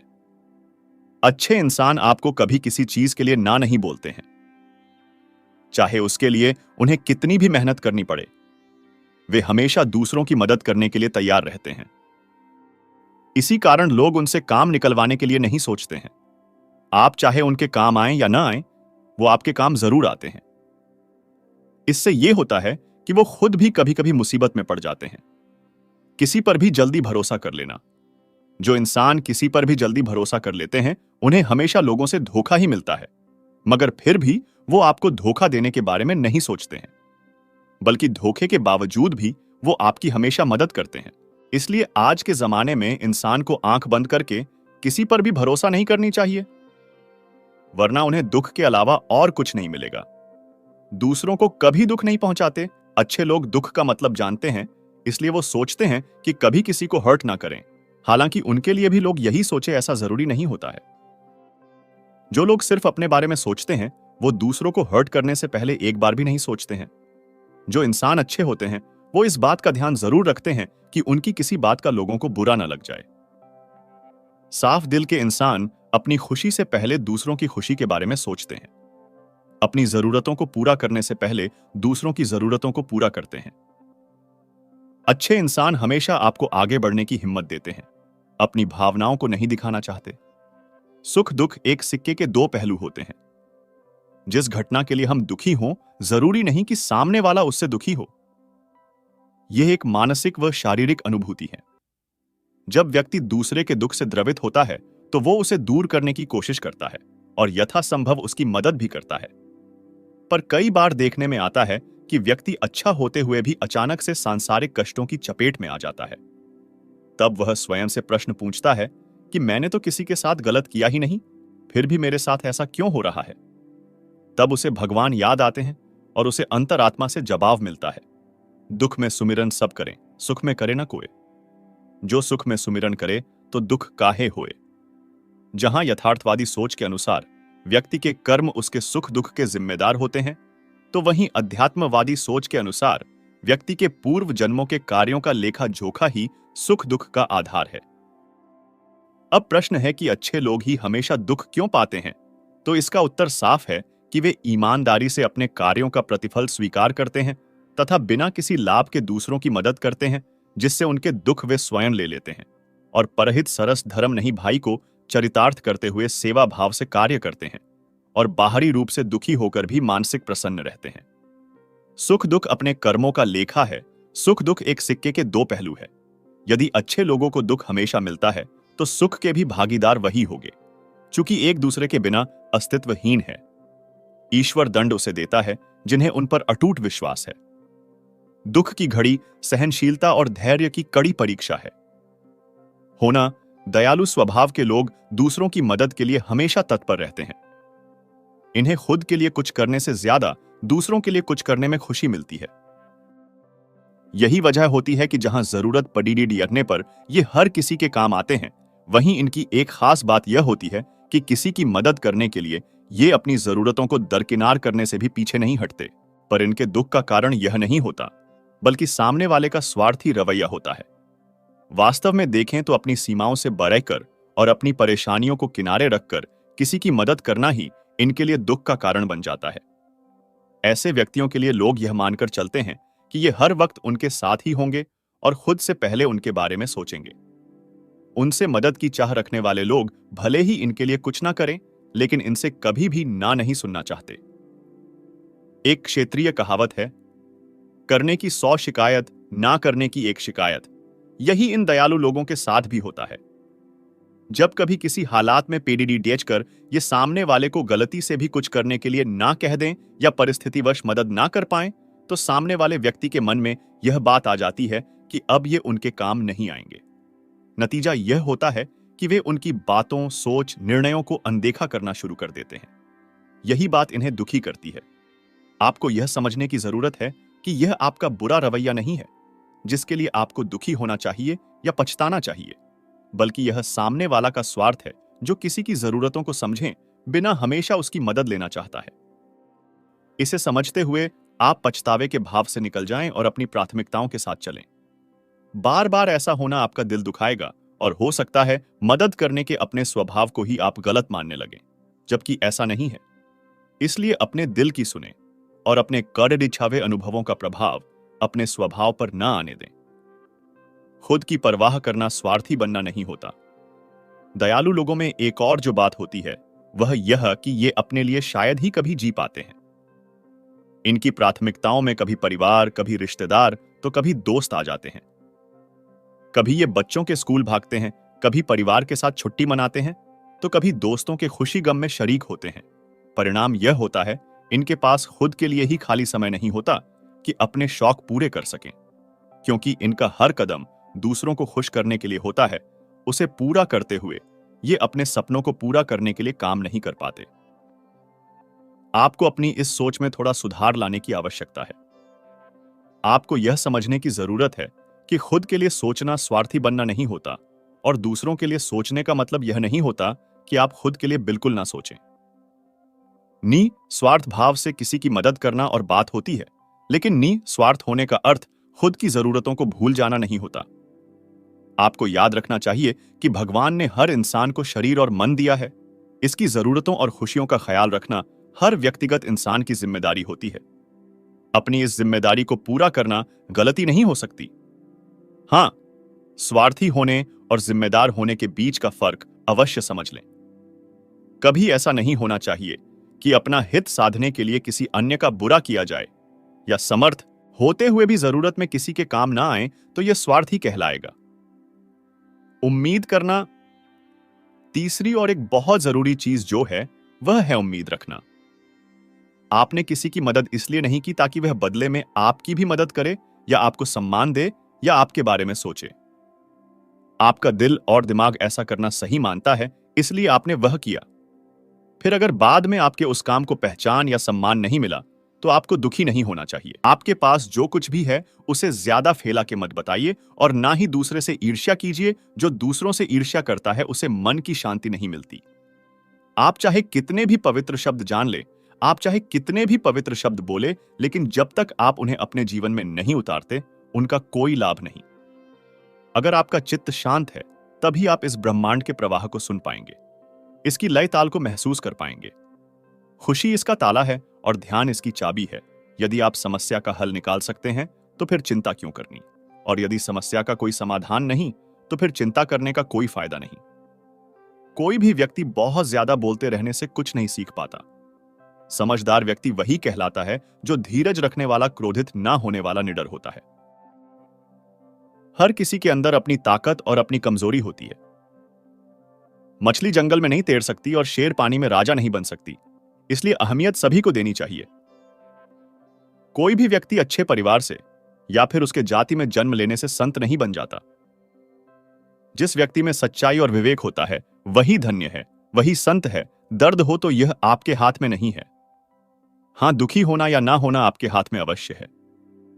स्वास्थ्य सबसे मोटा उपहार है, संतोष सबसे मोटी संपत्ति और वफादारी सबसे अच्छा रिश्ता है। हम अपने विचारों का ही परिणाम है। मन ही सब कुछ है, जो हम सोचते हैं हम वही बन जाते हैं। अगर मार्ग पर चलने के लिए आपको कोई साथी नहीं मिलता तो अकेले ही चलिए। आप खुद अपने प्यार और स्नेह के उतने ही हकदार हैं जितना उस दुनिया में कोई भी अन्य व्यक्ति है। सभी बुराइयों से दूर रहने के लिए अच्छाई का विकास कीजिए और अपने मन में अच्छे विचार रखिए। एक वफादार और धनी व्यक्ति जिस भी जगह चलता है वहां उसका सम्मान किया जाता है। बीता हुआ समय बीत चुका है, भविष्य अभी दूर है। वर्तमान पल ही वह समय है जिसमें आप जी सकते हैं। बात बात पर गुस्सा करने वाले लोग वही होते हैं जिन्हें खुद से ज्यादा किसी और की फिक्र रहती है। पता नहीं क्यों चले जाते हैं। वो लोग जिन्हें हम जिंदगी समझकर कभी खोना नहीं चाहते। दोस्त वो होता है जिनके साथ बातें खुलकर की जा सके, ना कि संभल कर करनी हो। कोई भी अपना नहीं होता। यहां सब टाइम पास करने के लिए हमें अपना बनाते हैं। लोग हमेशा उसे खोने से डरते हैं जो उनका होता ही नहीं है। जिंदगी में आप चाहे 10 बार फेल हो जाए या 100 बार फेल हो जाए, पर कसम खाए कि अपनी जिंदगी में हार नहीं मानेंगे। दोस्तों, जीवन में बहुत भयानक चीजें हैं, उसका सामना करना सीखे। टेंशन, डिप्रेशन और बेचैनी इंसान को तभी होती है जब वह खुद के लिए कम और दूसरों के लिए ज्यादा सोचता है। सब्र करना दुनिया के सामने रोने से कई गुना बेहतर है। लोग कहते हैं कि दर्द बताने से कम होता है, मगर जिसे भी अपना दर्द बताओगे वही लोग मजे लेते हैं। सबको अच्छा समझ लेना यही सबसे बुरी आदत है। आपके पास बस पैसा होना चाहिए। कृष्ण ने भगवद गीता में कहा है कि आप जो हैं उसके साथ सहज रहना सीखें। तथ्य यह है कि भगवद गीता आपको अपने कर्तव्यों का पालन करने और अपने मार्ग पर चलने के लिए कहती है। आप अपने कर्तव्यों को अनदेखा न करें, नहीं तो अंत में आपको असंतोष मिलेगा। किसी और की जिंदगी जीने की कोशिश मत करें। आपका जीवन आपका अपना है, इसकी सराहना करना सीखें। गीता में मुख्य रूप से अपना कर्म करते रहने की प्रेरणा दी गई है। भगवान कृष्ण अर्जुन से कहते हैं कि हमेशा कर्म करो और फल की इच्छा मत करो। निश्चय ही आपके प्रयास फलीभूत होंगे। अन्यथा इन सब का क्या मतलब है? आपको जीवन में सफलता हासिल करने के लिए यात्रा पर ध्यान केंद्रित करना है, न कि गंतव्य पर। ज्ञान से हम आत्मा और भक्ति से हम परमात्मा को जान पाते हैं, लेकिन कर्म से आत्मा परमात्मा दोनों को जाना जा सकता है। कृष्ण ने अर्जुन से कहा कि कर्म करना मानव का धर्म है, बिना कर्म किए कुछ भी प्राप्त नहीं किया जा सकता है। हमें अपना ध्यान हमेशा लक्ष्य की ओर लगाना चाहिए। गीता के इस उपदेश से मनुष्य के मानसिक स्वास्थ्य में वृद्धि होती है। मानसिक स्वास्थ्य के लिए मन को नियंत्रित रखना भी जरूरी है। श्रीमद् भगवद गीता में कृष्ण ने कहा है कि मन एक बच्चे की तरह है। बच्चा हर चीज की ओर आकर्षित होता है। बुद्धि और आध्यात्मिक शक्ति से मन को नियंत्रित किया जा सकता है। मानसिक स्वास्थ्य मन की एक अवस्था है। निरंतर अभ्यास और वैराग्य से यह संभव है। उनका कहना है कि जहां भी और जब भी मन भटकता है, क्योंकि मन चंचल और अस्थिर होता है, तो हमें इसे अभ्यास के द्वारा वापस नियंत्रण में लाना होगा। ऐसा करने से आपके शरीर के साथ मन को भी स्वस्थ रखने में मदद मिलेगी। श्री कृष्ण अर्जुन से गीता में यह भी बताते हैं कि बीते कल और आने वाले कल की चिंता मत करो, क्योंकि जो होना है वह होकर रहेगा, और जो होता है अच्छा ही होता है। इसलिए वर्तमान का आनंद लो। जिस मनुष्य का मन धन, वासना, आलस्य आदि में लिप्त है, उसके मन में आत्मज्ञान नहीं होता, और जिस मनुष्य के मन में आत्मज्ञान नहीं होता, उसे किसी भी प्रकार से शांति नहीं मिलती, और जिसके मन में शांति न हो, उसे सुख कहां से प्राप्त होगा। अतः सुख प्राप्त करने के लिए मन पर नियंत्रण होना बहुत जरूरी है। गीता में श्री कृष्ण कहते हैं कि किसी के प्रति नफरत और ईर्ष्या रखने से जीवन में कोई भी खुशी नहीं प्राप्त की जा सकती। ईर्ष्या व्यक्ति के मन की शांति को खत्म कर देती है। श्री कृष्ण कहते हैं कि मनुष्य को कभी भी अहंकार नहीं करना चाहिए। अहंकार मनुष्य से वह सब करवाता है जो उसके लिए सही नहीं है। अंत में यह अहंकार ही उसके विनाश का कारण बनता है। इसलिए जीवन में जितना जल्दी हो सके जीवन से अहंकार का त्याग कर देना चाहिए। गीता में श्री कृष्ण कहते हैं कि किसी भी इंसान का पतन उस समय शुरू हो जाता है जब वो अपनों को गिराने की सलाह गैरों से लेना शुरू कर देता है। गीता के अनुसार सरल व्यक्ति के साथ किया गया छल व्यक्ति के बर्बादी के सारे द्वार खोल देता है। चाहे आप कितने भी बड़े शतरंज के खिलाड़ी क्यों ना हो, लेकिन अगर आपने सरल व्यक्ति के साथ कोई छल किया है तो इसके परिणाम आपको भुगतने ही पड़ेंगे। श्री कृष्ण कहते हैं कि इस धरती पर कर्मों की चपेट से अब तक कोई नहीं बच पाया है। जिसने जैसा किया है उसे वैसा भरना ही होगा। आज नहीं तो कल उसके कर्म उसके सामने जरूर आएंगे। श्री कृष्ण के अनुसार किसी का साथ ना मिलने पर कभी भी निराश नहीं होना चाहिए, क्योंकि कोई दे या ना दे, ईश्वर हर मुश्किल घड़ी में साथ देता है। भगवान श्री कृष्ण कहते हैं कि हम जो भी कार्य करते हैं उनमें से अधिकांश केवल हमारे अपने लाभ के लिए ही किए जाते हैं। हम शायद ही कभी इस बात की चिंता करते हैं कि हमारे कार्य दूसरों को कैसे प्रभावित कर सकते हैं। यह मानसिकता हमें स्वार्थी तरीके से कार्य करने के लिए मजबूर करती है और हमें अपने आसपास के लोगों से अलग करती है। दूसरी ओर निस्वार्थता हमें यह महसूस करने में मदद करती है कि दुनिया एक परिवार है, वसुधैव कुटुंबकम। हमारे कार्य ऐसे होने चाहिए कि वे दुनिया को एक बेहतर जगह बनाने में मदद करें और हमारे आसपास के लोगों के साथ बंधन में मदद करें। भगवद गीता हमें हमारी समृद्ध संस्कृति और परंपरा से परिचित कराती है। श्रीमद् भगवत गीता के श्लोकों का जिक्र करने से हमें रोजमर्रा की जिंदगी की विभिन्न समस्याओं का समाधान खोजने में मदद मिल सकती है। भगवद गीता को पढ़ना हमें जीवन के बारे में सच्चाई से परिचित कराता है और अंधविश्वास और झूठी मान्यताओं से मुक्ति पाने में हमारी मदद करता है। गीता से प्राप्त ज्ञान हमारे संदेहों को दूर करता है और हमारे आत्मविश्वास का निर्माण करता है। गीता की शिक्षाएं हमें बताती हैं कि हम कार्य करने से पहले अच्छी तरह सोच लें। भगवद गीता के श्लोक हमें मनुष्य के रूप में हमारे कर्तव्यों के बारे में बताते हैं। श्रीमद् भगवद गीता को पढ़ने या सुनने से हमें आत्मनियंत्रण के महत्व और इसका अभ्यास करने के तरीके को समझने में मदद मिलती है। भगवद गीता की शिक्षाएं हमें बताती हैं कि बिना इच्छा के निष्काम कर्म या क्रिया का अभ्यास कैसे करें। श्रीमद् भगवद गीता को समझकर हम भौतिकवाद और दोषों से दूर रहना सीखते हैं।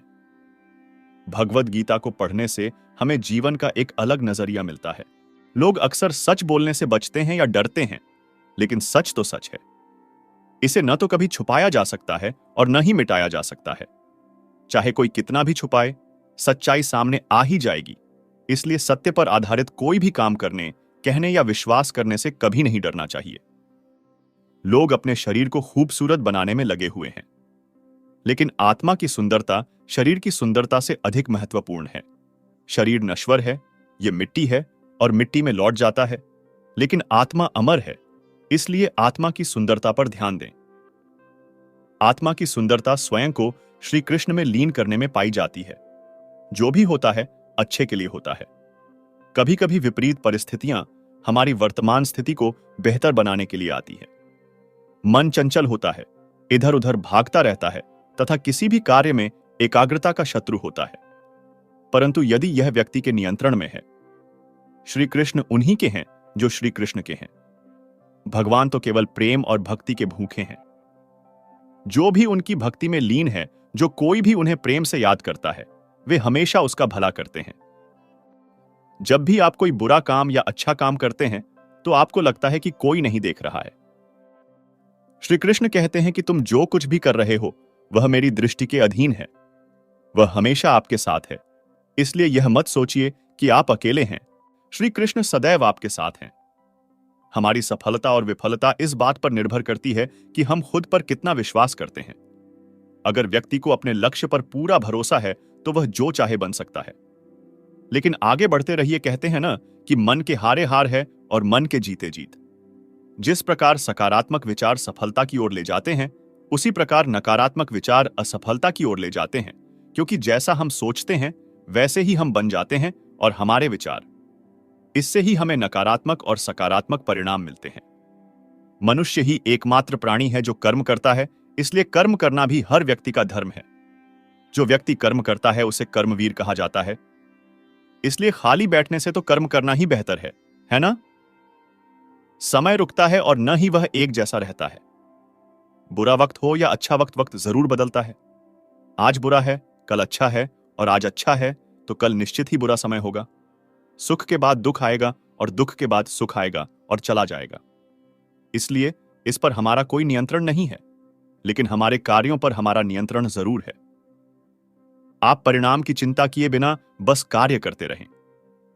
समय आने पर आपको फल अवश्य मिलेगा। अज्ञानी व्यक्ति को यह गलतफहमी रहती है कि मैं सभी कार्य करता हूं, यह मेरी जिम्मेदारी है। ऐसा ज्ञान अहंकार द्वारा किया जा रहा है, लेकिन इस ब्रह्मांड में जो कुछ भी हो रहा है वह प्रकृति द्वारा किया जा रहा है।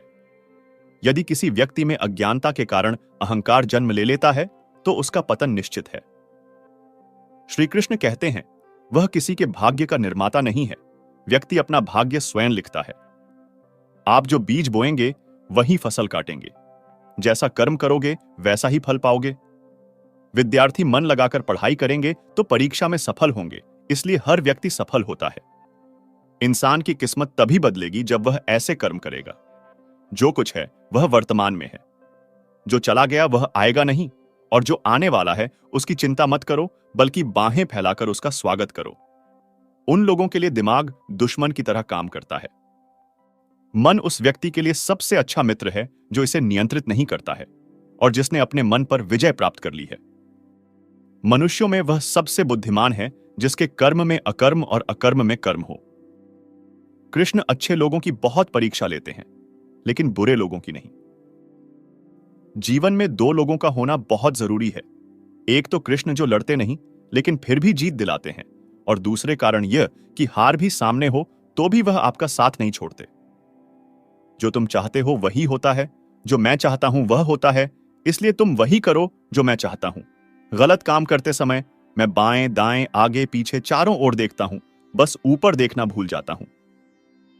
श्री कृष्ण कहते हैं कि जन्म लेने वाले की मृत्यु भी उतनी ही निश्चित है जितनी मरने वाले की। एक के लिए जन्म लें, इसलिए जो अपरिहार्य है उसके लिए शोक न करें।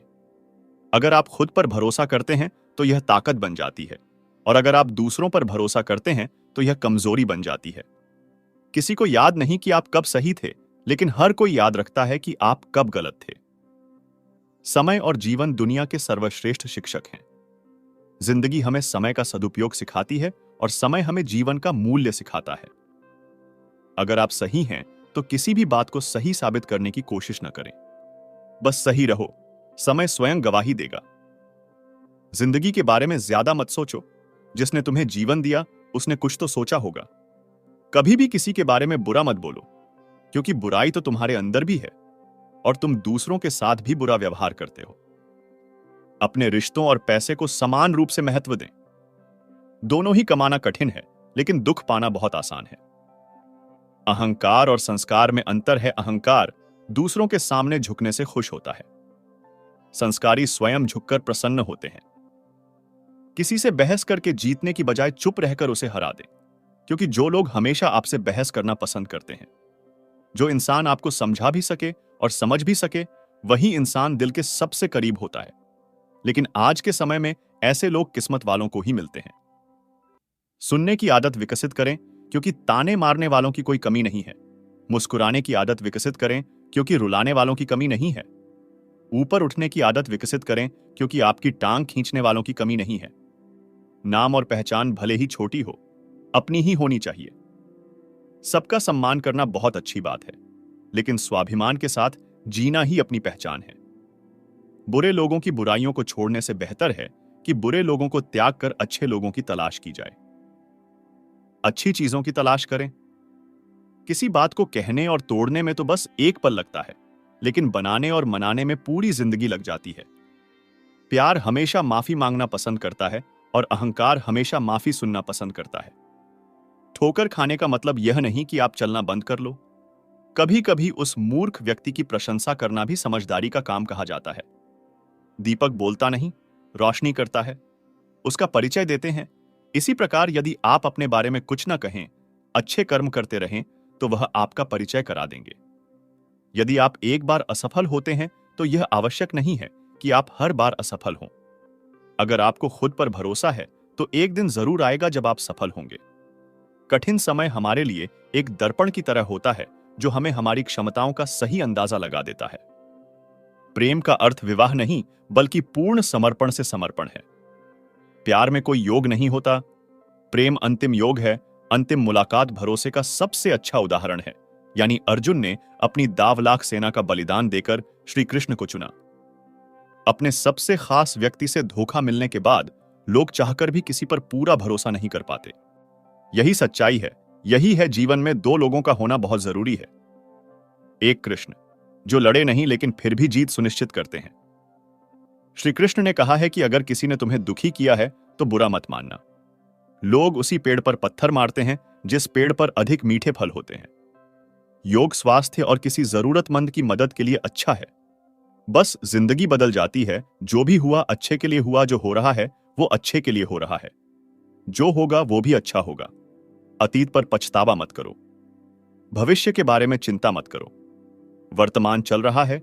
अगर इंसान में आस्था हो तो वह जो चाहे बन सकता है। इच्छित वस्तु के बारे में लगातार सोचते रहें।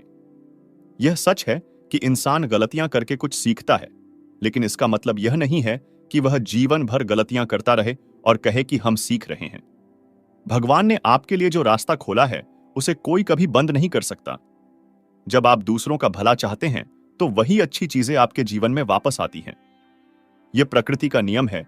कमजोरी निश्चित रूप से भगवान द्वारा दी गई है, लेकिन गरिमा मनुष्य के दिमाग द्वारा बनाई गई है। धर्म सिर्फ रास्ता दिखाता है, लेकिन कर्म ही हमें मंजिल तक ले जाता है। जो व्यक्ति सदैव संदेह करता है, उसके लिए न तो इस दुनिया में और न ही कहीं और खुशी है।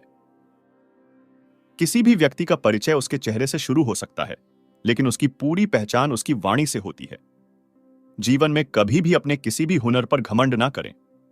ऐसा इसलिए करें क्योंकि जब कोई पत्थर पानी में गिरता है तो वह अपने वजन से ही डूब जाता है।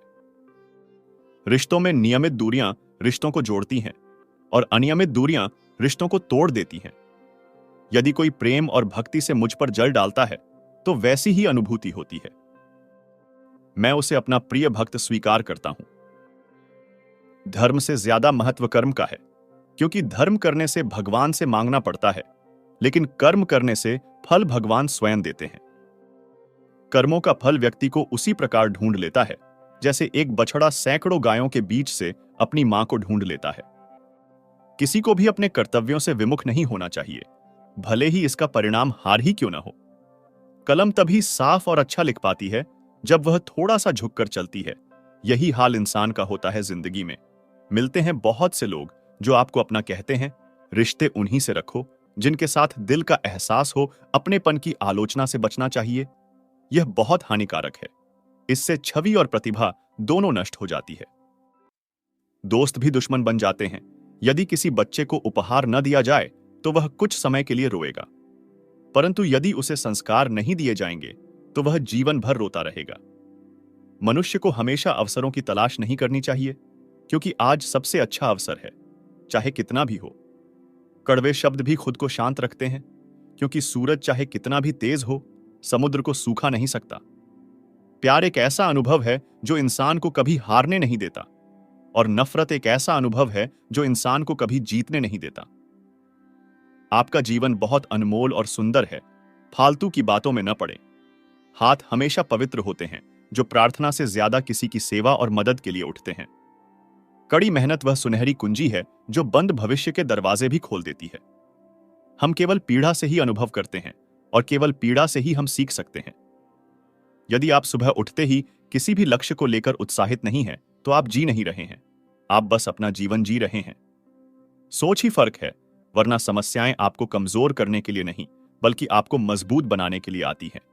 यदि सब कुछ भगवान पर निर्भर है, तो प्रार्थना करें और ऐसे प्रयास करें जैसे कि सब कुछ आप पर निर्भर करता है। हारना गलत नहीं है, लेकिन हार स्वीकार करना गलत है। भगवान तो सिर्फ दिखा सकते हैं, लेकिन उस रास्ते पर चलना हमारा काम है, और असल में अगर आप नहीं चलना चाहते तो भगवान आपके हैं।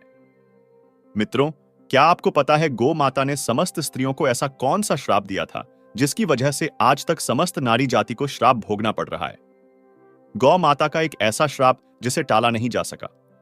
दोस्तों, वह श्राप कौन सा था जानने के लिए वीडियो को पूरा जरूर देखें और कमेंट में जय श्री राधे कृष्णा जरूर लिखिए।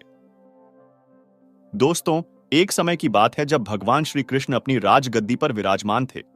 तब उनके पास देवर्षि नारद मुनि आती है और कहते हैं, हे प्रभु, मैं आज मृत्युलोक में भ्रमण कर रहा था। तभी एक स्त्री ने पूछा कि पहले स्त्रियों के बच्चे होते थे तो वह पैदा होते ही चलने लगते थे, परंतु अब ऐसा नहीं है। यह क्यों प्रभु?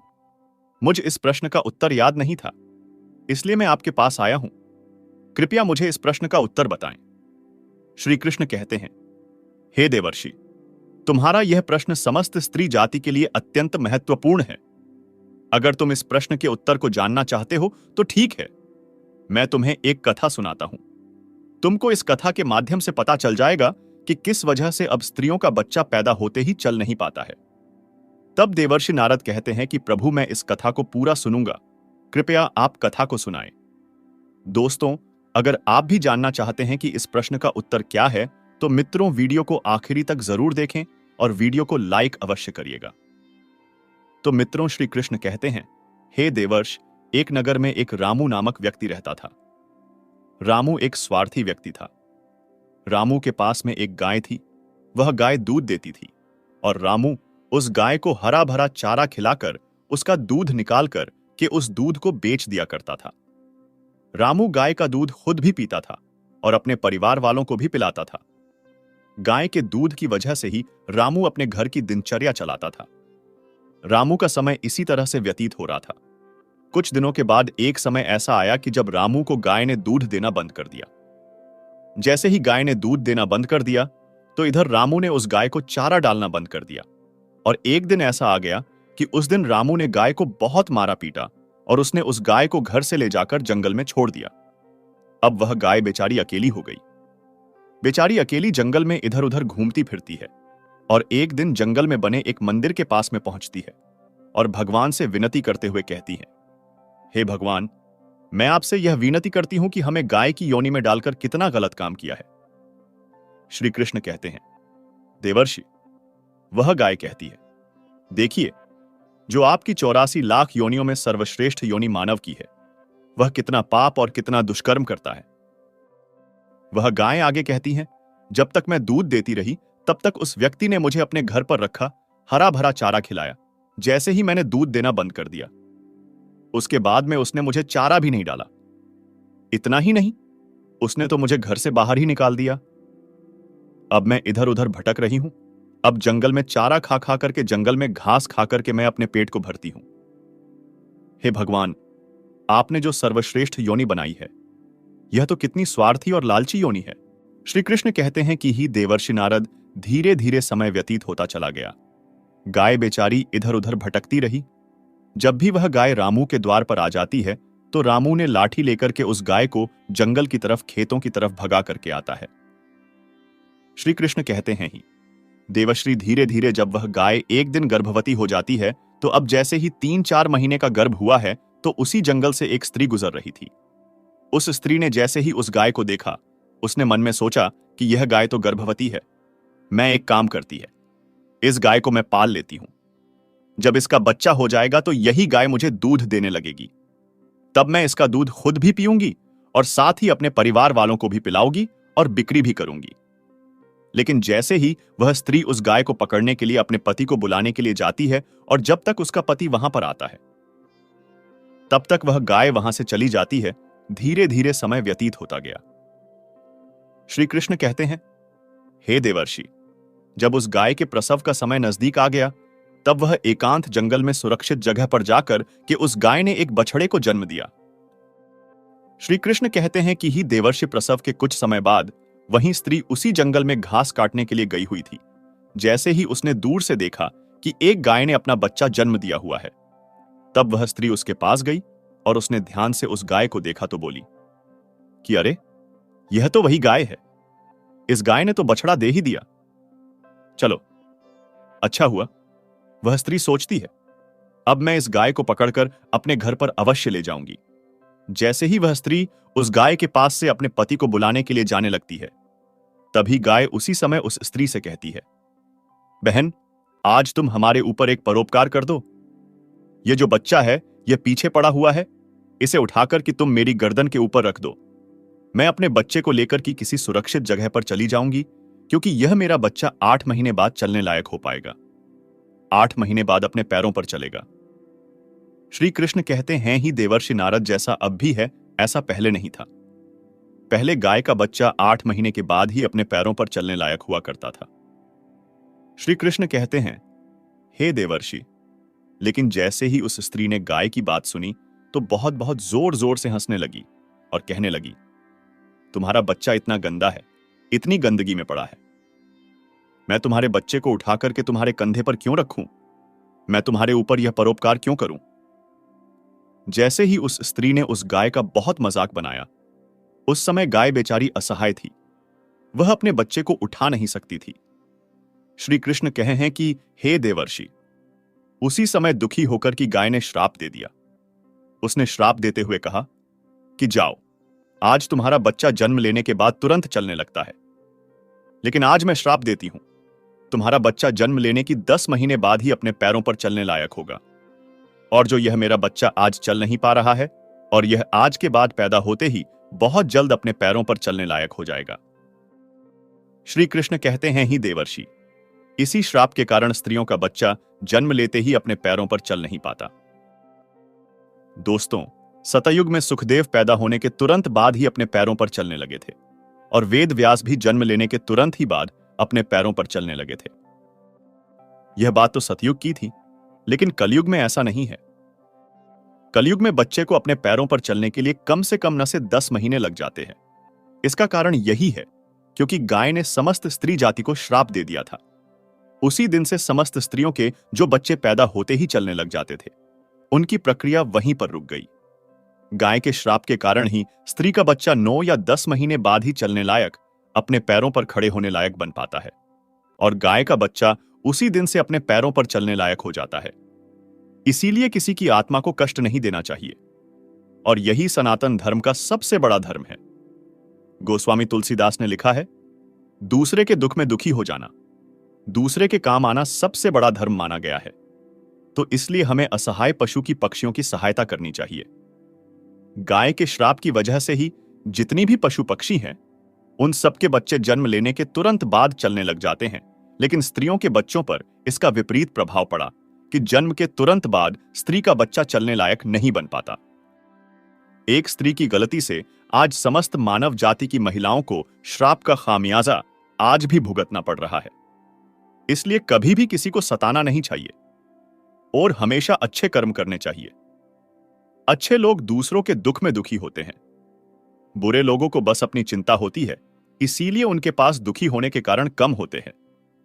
अच्छे लोग भोले भी होते हैं, ज्यादा दुनियादारी नहीं जानते, इसलिए कभी कभी धोखा भी खा जाते हैं। बुरे लोग हैं जो अच्छे लोगों के भोलेपन का फायदा उठाते हैं। अच्छे लोग नियम का पालन करते हैं, भले थोड़ी असुविधा हो जाए। बुरे लोग अपनी सुविधा के लिए नियमों को ताक पर रख देते हैं। अच्छे लोग सफलता पाने के लिए ईमानदारी से कड़ी मेहनत करते हैं। बुरे लोग शीघ्र सफलता पाने के लिए गलत रास्ते पर चल पड़ते हैं। अच्छे लोग बहुत ज्यादा मेहनत करते हैं, सारे काम अच्छा करते हैं। लेकिन फिर भी वे दुख क्यों पाते हैं? बहुत बार अच्छे लोग किस्मत के आगे हार जाते हैं। वे जो चाहते हैं ऐसा कुछ भी नहीं होता, हालांकि वे परेशानियों से लड़ना जानते हैं। सफलता कैसे मिलती है उन्हें पता है, और इस तरह से वे परेशानियों से लड़ते रहते हैं। लेकिन उनकी भावनाओं को कोई भी समझ नहीं पाते हैं। वे अच्छे रास्ते पर चलना चाहते हैं। ऐसे लोग अपना रास्ता खुद तय करते हैं। उन्हें ना बोलना नहीं आता। एक अच्छे इंसान कभी भी किसी चीज के लिए ना कभी नहीं बोलता। यदि किसी ने उन्हें कुछ करने को कहा है, वे तुरंत हां कर देते हैं, चाहे उन्हें कितनी भी परेशानियों को झेलना क्यों न पड़े। वे हर हालत में मदद करने के लिए तैयार रहते हैं। इसी कारण लोग ऐसे लोगों का फायदा उठाते हैं। ऐसे लोग स्वयं मुसीबत में पड़ जाए, लेकिन दूसरों को मुसीबत में पड़ते देख नहीं सकते, क्योंकि किसी बात पर जल्दी भरोसा कर लेना उनकी आदत होती है। इसलिए उनको जीवन में हमेशा धोखा मिलता है। मगर फिर भी वे अच्छे इंसान कभी भी किसी को धोखा नहीं दे सकते। खुद धोखे मिलने के बावजूद हमेशा दूसरों की मदद के लिए तैयार रहते हैं। वैसे आज के जमाने में इंसान को कभी भी आंख बंद कर भरोसा नहीं करना चाहिए, वरना उन्हें दुख के अलावा और कुछ नहीं मिलेगा। अच्छे लोग साफ दिल और मन के होते हैं। वे सोचते हैं कि हमारी बात पर किसी को बुरा नहीं लग जाए। वे अपने खुशी के पहले दूसरों की खुशी के बारे में सोचते हैं। अपनी जरूरतों को पूरा करने से पहले दूसरों की जरूरतों को पूरा करते हैं। अच्छे इंसान हमेशा आपको आगे बढ़ने की हिम्मत देते हैं। अपनी भावनाओं को कभी भी अच्छे इंसान व्यक्त नहीं कर पाते हैं। उनको लगता है शायद उनकी बातों से दूसरा परेशानी ना हो जाए, लेकिन दूसरों को कभी भी परेशान देखना नहीं चाहते हैं, इसलिए अपनी भावनाओं को अपने अंदर ही छुपा कर रखते हैं। हीरा रगड़ जाने पर ही चमक देता है, और सोने को शुद्ध होने के लिए आग में तपना पड़ता है। अच्छे लोग दुख नहीं पाते, बल्कि परीक्षाओं से गुजरते हैं। इस अनुभव से उनका जीवन और भी बेहतर होता है, निखार आता है। उनका जीवन में एक नया अध्याय का उदय होता है, एक नई सूर्योदय होता है। एक लोक कथा के अनुसार पुराने समय दो संत हमेशा साथ रहते थे। दोनों एक ही आश्रम में रहते थे। एक का नाम सुखी और दूसरे का नाम दुखी था। संत सुखी हर हाल में सुखी रहता था, जबकि दूसरा संत हमेशा दुखी रहता था। इस कारण उसका नाम दुखी रख दिया गया था। गांव के लोग अपनी परेशानियां लेकर इन संतों के आश्रम में आते थे। दोनों ही संत अपने अपने तरीके से परेशान लोगों को समाधान भी बताते थे। दुखी संत के समाधान भी बहुत अच्छे होते थे, जिनसे लोगों की चिंताएं दूर हो जाती थीं। दोनों ही संतों की जीवन शैली भी एक समान थी, लेकिन विचार एकदम अलग थे। दुखी संत अपने दुखों का कारण समझ नहीं पा रहा था। एक दिन वह अपने गुरु के पास गया और उनसे यह प्रश्न पूछा कि लोगों ने मेरे चेहरे के हाव भाव को देखकर मेरा नाम ही दुखी रख दिया है। मैं भी संत सुखी की तरह ही दैनिक पूजा पाठ करता हूं, हर काम ईमानदारी से करता हूं, फिर भी मेरे जीवन में दुख ही दुख क्यों है? गुरु ने दुखी संत से कहा कि तुम दोनों एक जैसे काम करते हो, लेकिन दोनों के सुख दुख के भाव अलग अलग हैं। सुखी संत का मन हमेशा शांत रहता है, वह संतोषी है। उसे खुद पर भरोसा है कि वह बड़ी से बड़ी परेशानियों को आसानी दूर कर सकता है, इसीलिए हमेशा सुखी रहता है। जबकि तुम हर हाल में अशांत रहते हो, परिणाम को लेकर कभी भी संतुष्ट नहीं होते। तुम्हें खुद पर भरोसा ही नहीं है, इस कारण तुम दुखी रहते हो। इस कथा की सीख यह है कि मन की शांति और आत्मविश्वास ही व्यक्ति को बड़ी बड़ी परेशानियों से बाहर निकाल सकता है। जिन लोगों का आत्मविश्वास कमजोर होता है, वे हमेशा दुखी रहते हैं। इसीलिए हमें खुद पर भरोसा करना चाहिए और मन शांत रखकर काम करना चाहिए।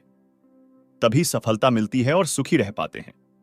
पाप से मन को बचाए रहना और उसे पुण्य में प्रवृत्त रखना, यही मानव जीवन का सबसे बड़ा पुरुषार्थ है। मित्रों, एक बार एक बहुत अमीर सेठ थे। एक दिन वे बैठे थे कि भागती भागती नौकरानी उनके पास आई और कहने लगी, सेठ जी, वह 9 लाख रुपए वाला हार गुम हो गया। सेठ जी बोले, अच्छा हुआ, भला हुआ। उस समय सेठ जी के पास उनका रिश्तेदार बैठा था। उसने सोचा, बड़ा बेपरवाह है। आधा घंटा बीता होगा कि नौकरानी फिर आई। सेठ जी, वह हार मिल गया। सेठ जी कहते हैं, अच्छा हुआ, भला हुआ।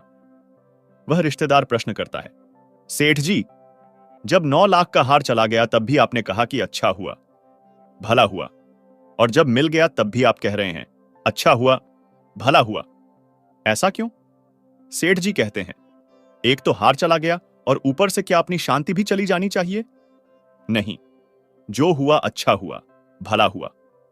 एक दिन सब कुछ तो छोड़ना पड़ेगा, इसलिए अभी से थोड़ा थोड़ा छूट रहा है तो आखिर में आसानी रहेगी।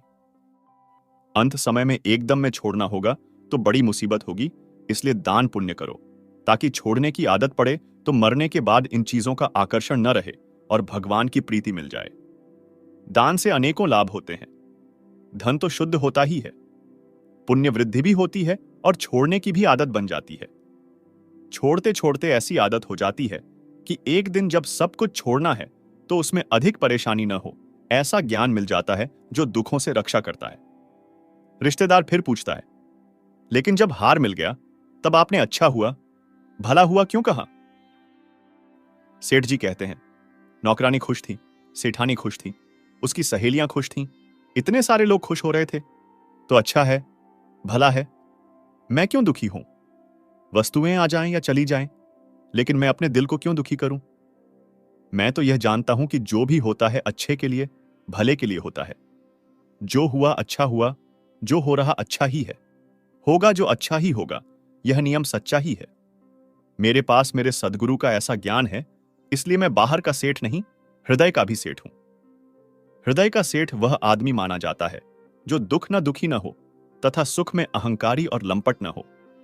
मौत आ जाए तब भी उसको अनुभव होता है कि मेरी मृत्यु नहीं, जो मरता है वह मैं नहीं, और जो मैं हूं उसकी कभी मौत नहीं होती। मान अपमान आ जाए तो भी वह समझता है कि ये आने जाने वाली चीजें हैं, माया की हैं, दिखावटी हैं, अस्थाई हैं। स्थायी तो केवल परमात्मा है जो एकमात्र सत्य है, और वही मेरा आत्मा है। जिसकी समझ ऐसी है वह बड़ा सेठ है, महात्मा है, योगी है। वही बड़ा बुद्धिमान है क्योंकि उसमें ज्ञान का दीपक जगमगा रहा है।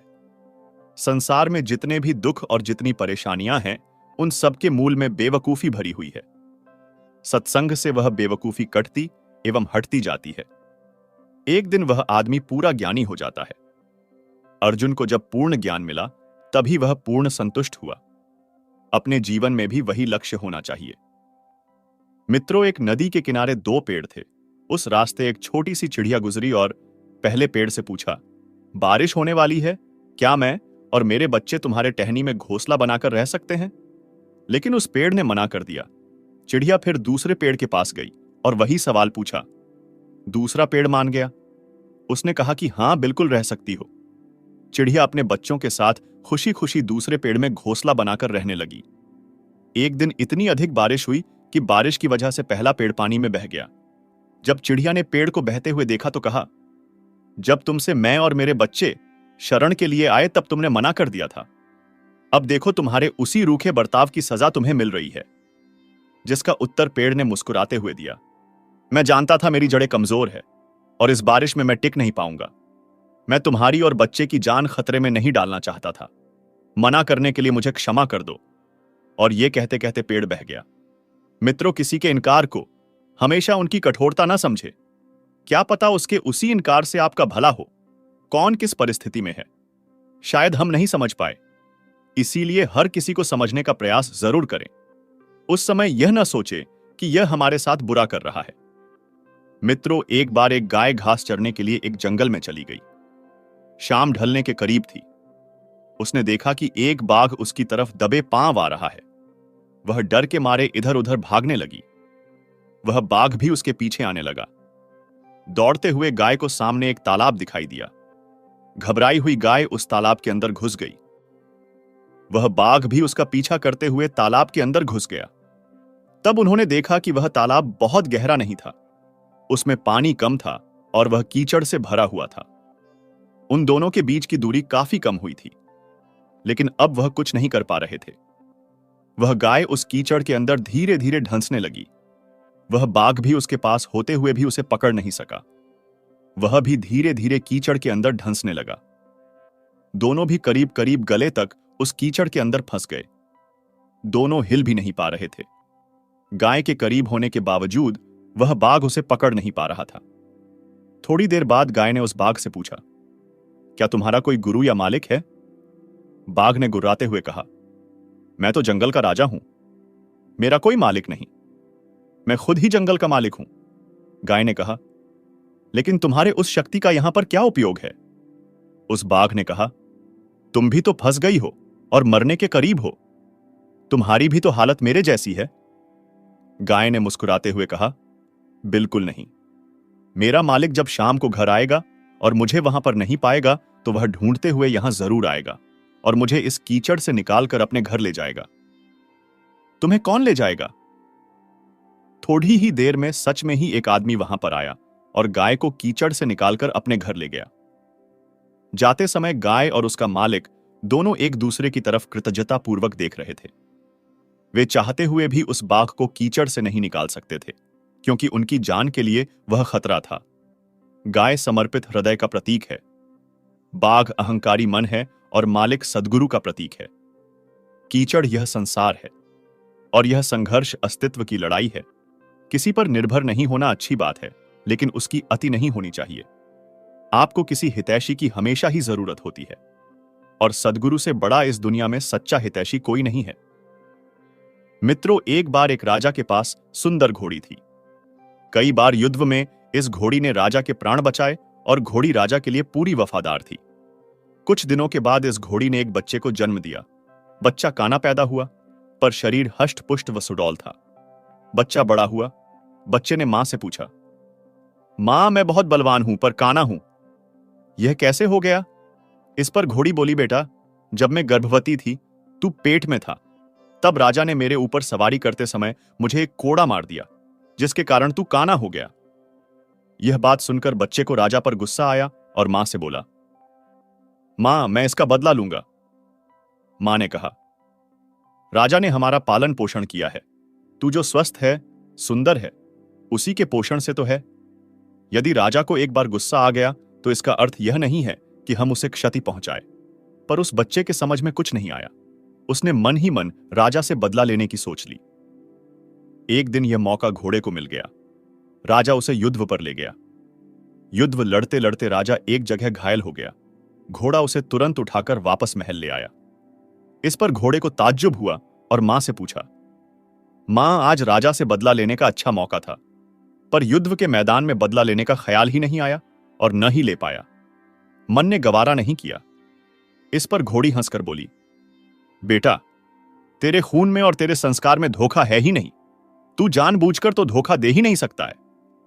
तुझसे नमक हरामी हो नहीं सकती, क्योंकि तेरी नस्ल में तेरी मां का ही तो अंश है। यह सत्य है कि जैसे हमारे संस्कार होते हैं, वैसा ही हमारे मन का व्यवहार होता है। हमारे पारिवारिक संस्कार अवचेतन मस्तिष्क में गहरे बैठ जाते हैं। माता पिता जिस संस्कार के होते हैं, उनके बच्चे भी उसी संस्कारों को लेकर पैदा होते हैं। हमारे कर्म ही संस्कार बनते हैं और संस्कार ही प्रारब्धों का रूप लेते हैं। यदि हम कर्मों को सही व बेहतर दिशा दे दें तो संस्कार अच्छे बनेंगे, और संस्कार अच्छे बनेंगे तो जो प्रारब्ध का फल बनेगा वह मीठा व स्वादिष्ट होगा। मित्रों, एक बार एक व्यक्ति को रास्ते में यमराज मिल गए। वो व्यक्ति उन्हें पहचान नहीं सका। यमराज ने पीने के लिए पानी मांगा। उस व्यक्ति ने उन्हें पानी पिलाया। पानी पीने के बाद यमराज ने बताया कि वो उसके प्राण लेने आए हैं, लेकिन चूंकि तुमने मेरी प्यास बुझाई है, इसलिए मैं तुम्हें अपनी किस्मत बदलने का एक मौका देता हूं। यह कहकर यमराज ने उसे एक डायरी देकर कहा, तुम्हारे पास 5 मिनट का समय है। इसमें तुम जो भी लिखोगे वही होगा, लेकिन ध्यान रहे केवल 5 मिनट। उस व्यक्ति ने डायरी खोलकर देखा तो पहले पेज पर लिखा था कि उसके पड़ोसी की लाइन ट्री निकलने वाली है और वह करोड़पति बनने वाला है। उसने वहां लिख दिया कि पड़ोसी की लाइन ट्री ना निकले। अगले पेज पर लिखा था उसका एक दोस्त चुनाव जीतकर मंत्री बनने वाला है। उसने लिख दिया कि वह चुनाव हार जाए। इसी तरह वह पेज पलटता रहा और अंत में उसे अपना पेज दिखाई दिया। जैसे ही उसने कुछ लिखने के लिए अपना पेन उठाया, यमराज ने उसके हाथों से डायरी ले ली और कहा, वत्स, तुम्हारा 5 मिनट का समय पूरा हुआ। अब कुछ नहीं हो सकता। तुमने अपना पूरा समय दूसरों का बुरा करने में निकाल दिया और अपना जीवन खतरे में डाल दिया, इसीलिए तुम्हारा अंत निश्चित है। यह सुनकर वह व्यक्ति बहुत पछताया, लेकिन सुनहरा समय निकल चुका था। यदि ईश्वर ने आपको कोई शक्ति प्रदान की है तो कभी किसी का बुरा ना सोचो, ना करो।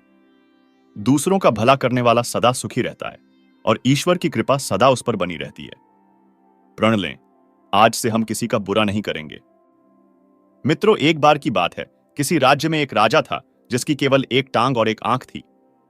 उस राज्य में सभी लोग खुशहाल थे, क्योंकि राजा बहुत बुद्धिमान और प्रतापी था। एक बार राजा के विचार आया कि क्यों ना खुद की एक तस्वीर बनवाई जाए। फिर क्या था, देश विदेशों से चित्रकारों को बुलवाया गया और एक से एक बड़े चित्रकार राजा के दरबार में आए। राजा ने उन सभी से हाथ जोड़कर आग्रह किया कि वो उसकी एक बहुत सुंदर तस्वीर बनाए जो राजमहल में लगाई जाएगी। सारे चित्रकार सोचने लगे कि राजा तो पहले से ही विकलांग है, फिर उसकी तस्वीर को बहुत सुंदर कैसे बनाया जा सकता है? यह तो संभव ही नहीं है। और अगर तस्वीर सुंदर नहीं बनी तो राजा गुस्सा होकर दंड देगा। यही सोचकर सारे चित्रकारों ने राजा की तस्वीर बनाने से मना कर दिया। तभी पीछे से एक चित्रकार ने अपना हाथ खड़ा किया और बोला कि मैं आपकी बहुत सुंदर तस्वीर बनाऊंगा जो आपको जरूर पसंद आएगी। फिर चित्रकार जल्दी से राजा की आज्ञा लेकर तस्वीर बनाने में जुट गया। काफी देर बाद उसने एक तस्वीर तैयार की जिसे देखकर राजा बहुत प्रसन्न हुआ और सारे चित्रकारों ने अपने दांतों तले उंगली दबा ली। उस चित्रकार ने एक ऐसी तस्वीर बनाई जिसमें राजा एक टांग को मोड़कर जमीन पर बैठा है और एक आंख बंद करके अपने शिकार पे निशाना लगा रहा है। राजा यह देखकर बहुत प्रसन्न हुआ कि उस चित्रकार ने राजा की कमजोरियों को छिपाकर कितनी चतुराई से एक सुंदर तस्वीर बनाई है। राजा ने उसे खूब इनाम दिया। तो मित्रों, क्यों ना हम भी दूसरों की कमियों को छुपाएं, उन्हें नजरअंदाज करें और अच्छाइयों पर ध्यान दें। आजकल देखा जाता है कि लोग एक दूसरे की कमियां बहुत जल्दी ढूंढ लेते हैं, चाहे हम में खुद में कितनी भी बुराइयां हों, लेकिन हम हमेशा दूसरों की बुराइयों पर ही ध्यान देते हैं कि अमुक आदमी ऐसा है, वो वैसा है। सोचिए, अगर हम भी उस चित्रकार की तरह दूसरों की कमियों पर पर्दा डालें, उन्हें नजरअंदाज करें, तो धीरे धीरे सारी दुनिया से बुराइयां ही खत्म हो जाएंगी और रह जाएंगी सिर्फ अच्छाइयां। इसलिए मित्रों कहते हैं कि अपनी जिंदगी में खुश रहो और हमेशा अच्छे कर्म करते रहो। भगवान किसी के साथ बुरा नहीं करते। हमारे साथ बुरा या अच्छा हमारे कर्मों के कारण ही होता है। इस कहानी से यह भी शिक्षा मिलती है कि कैसे हमें नकारात्मक परिस्थितियों में भी सकारात्मक सोचना चाहिए और किस तरह हमारी सकारात्मक सोच हमारी समस्याओं को हल करती है। जो लोग स्वार्थी यानी सिर्फ अपनी चिंता करने वाले हैं, वे अपना पेट भरकर चैन की नींद लेते हैं, लेकिन जो अच्छे लोग हैं वे अपने साथ साथ दूसरों की चिंता भी करते हैं और दूसरों के दुख को अपना समझते हैं। ऐसे लोग हमेशा दुख पाते हैं। वे दिन रात दूसरों के दुख दूर करने के बारे में योजनाएं बनाते रहते हैं। ऐसे व्यक्ति सीधे और सरल, मितभाषी, विनम्र, सहनशील और निष्कपट होते हैं।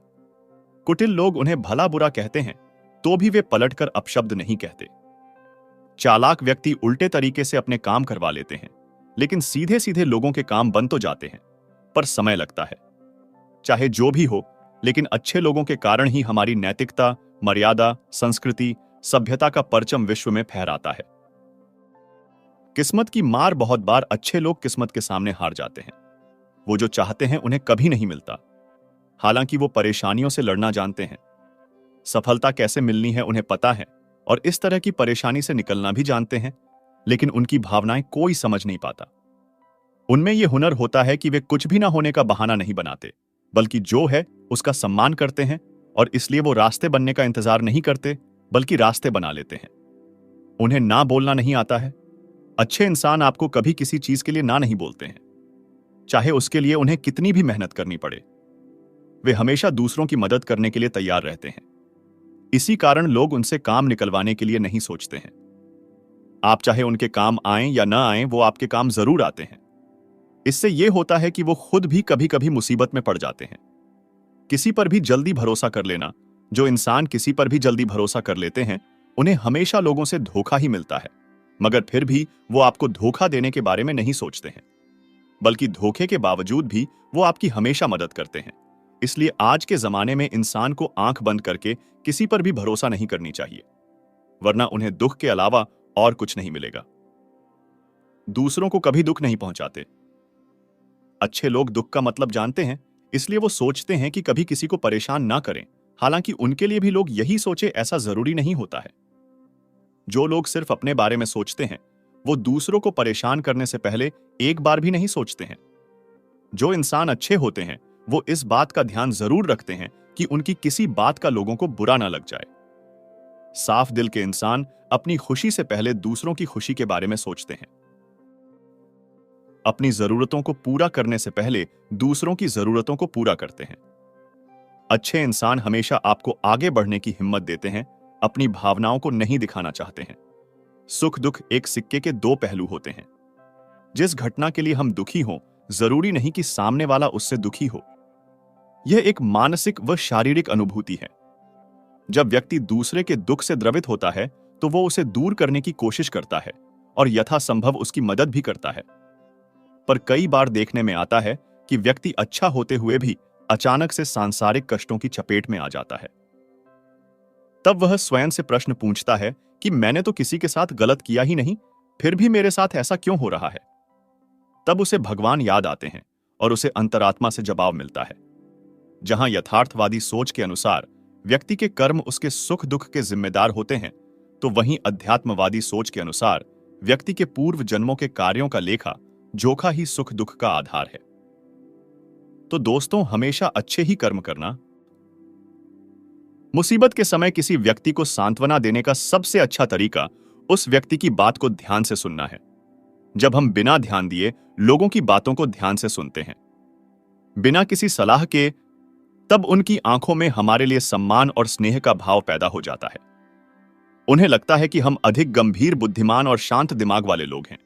इसलिए अब जब भी कोई अगली बार आपको अपनी समस्या बताए, तो बस उसकी बातों को ध्यान से सुने और जब तक वह आपसे ना मांगे, उसे किसी प्रकार की सलाह ना दे। एक बात हमेशा याद रखना, जब आप कम बोलते हैं तो लोग आपकी ओर अधिक आकर्षित होते हैं कि आप कौन हैं और आप क्या सोचते हैं। जहां नदी गहरी होती है, वहां जल प्रवाह अत्यंत शांत गंभीर होता है। मौन एक ऐसी आदत है जो कठिन परिश्रम है, लेकिन आत्मा के लिए अच्छा है। जब भी कभी इस दिल को उसकी याद आती है, तो यह अपनी खामोशियां भी खामोश हो जाती हैं। कभी कभी इंसान थक जाता है तो ना सफाई देता है जो सफाई मांगता है। अक्सर वह खामोश होकर चला जाता है। इंसान को उस जगह हमेशा खामोश रहना चाहिए जहां दो कौड़ी के लोग अपनी हैसियत के गुण गा रहे हो। मौन एक ऐसी आदत है जो कठिन परिश्रम है, लेकिन आत्मा के लिए अच्छा है। लंबे समय की खामोशी रिश्ते को पहले जैसा नहीं रहने देती।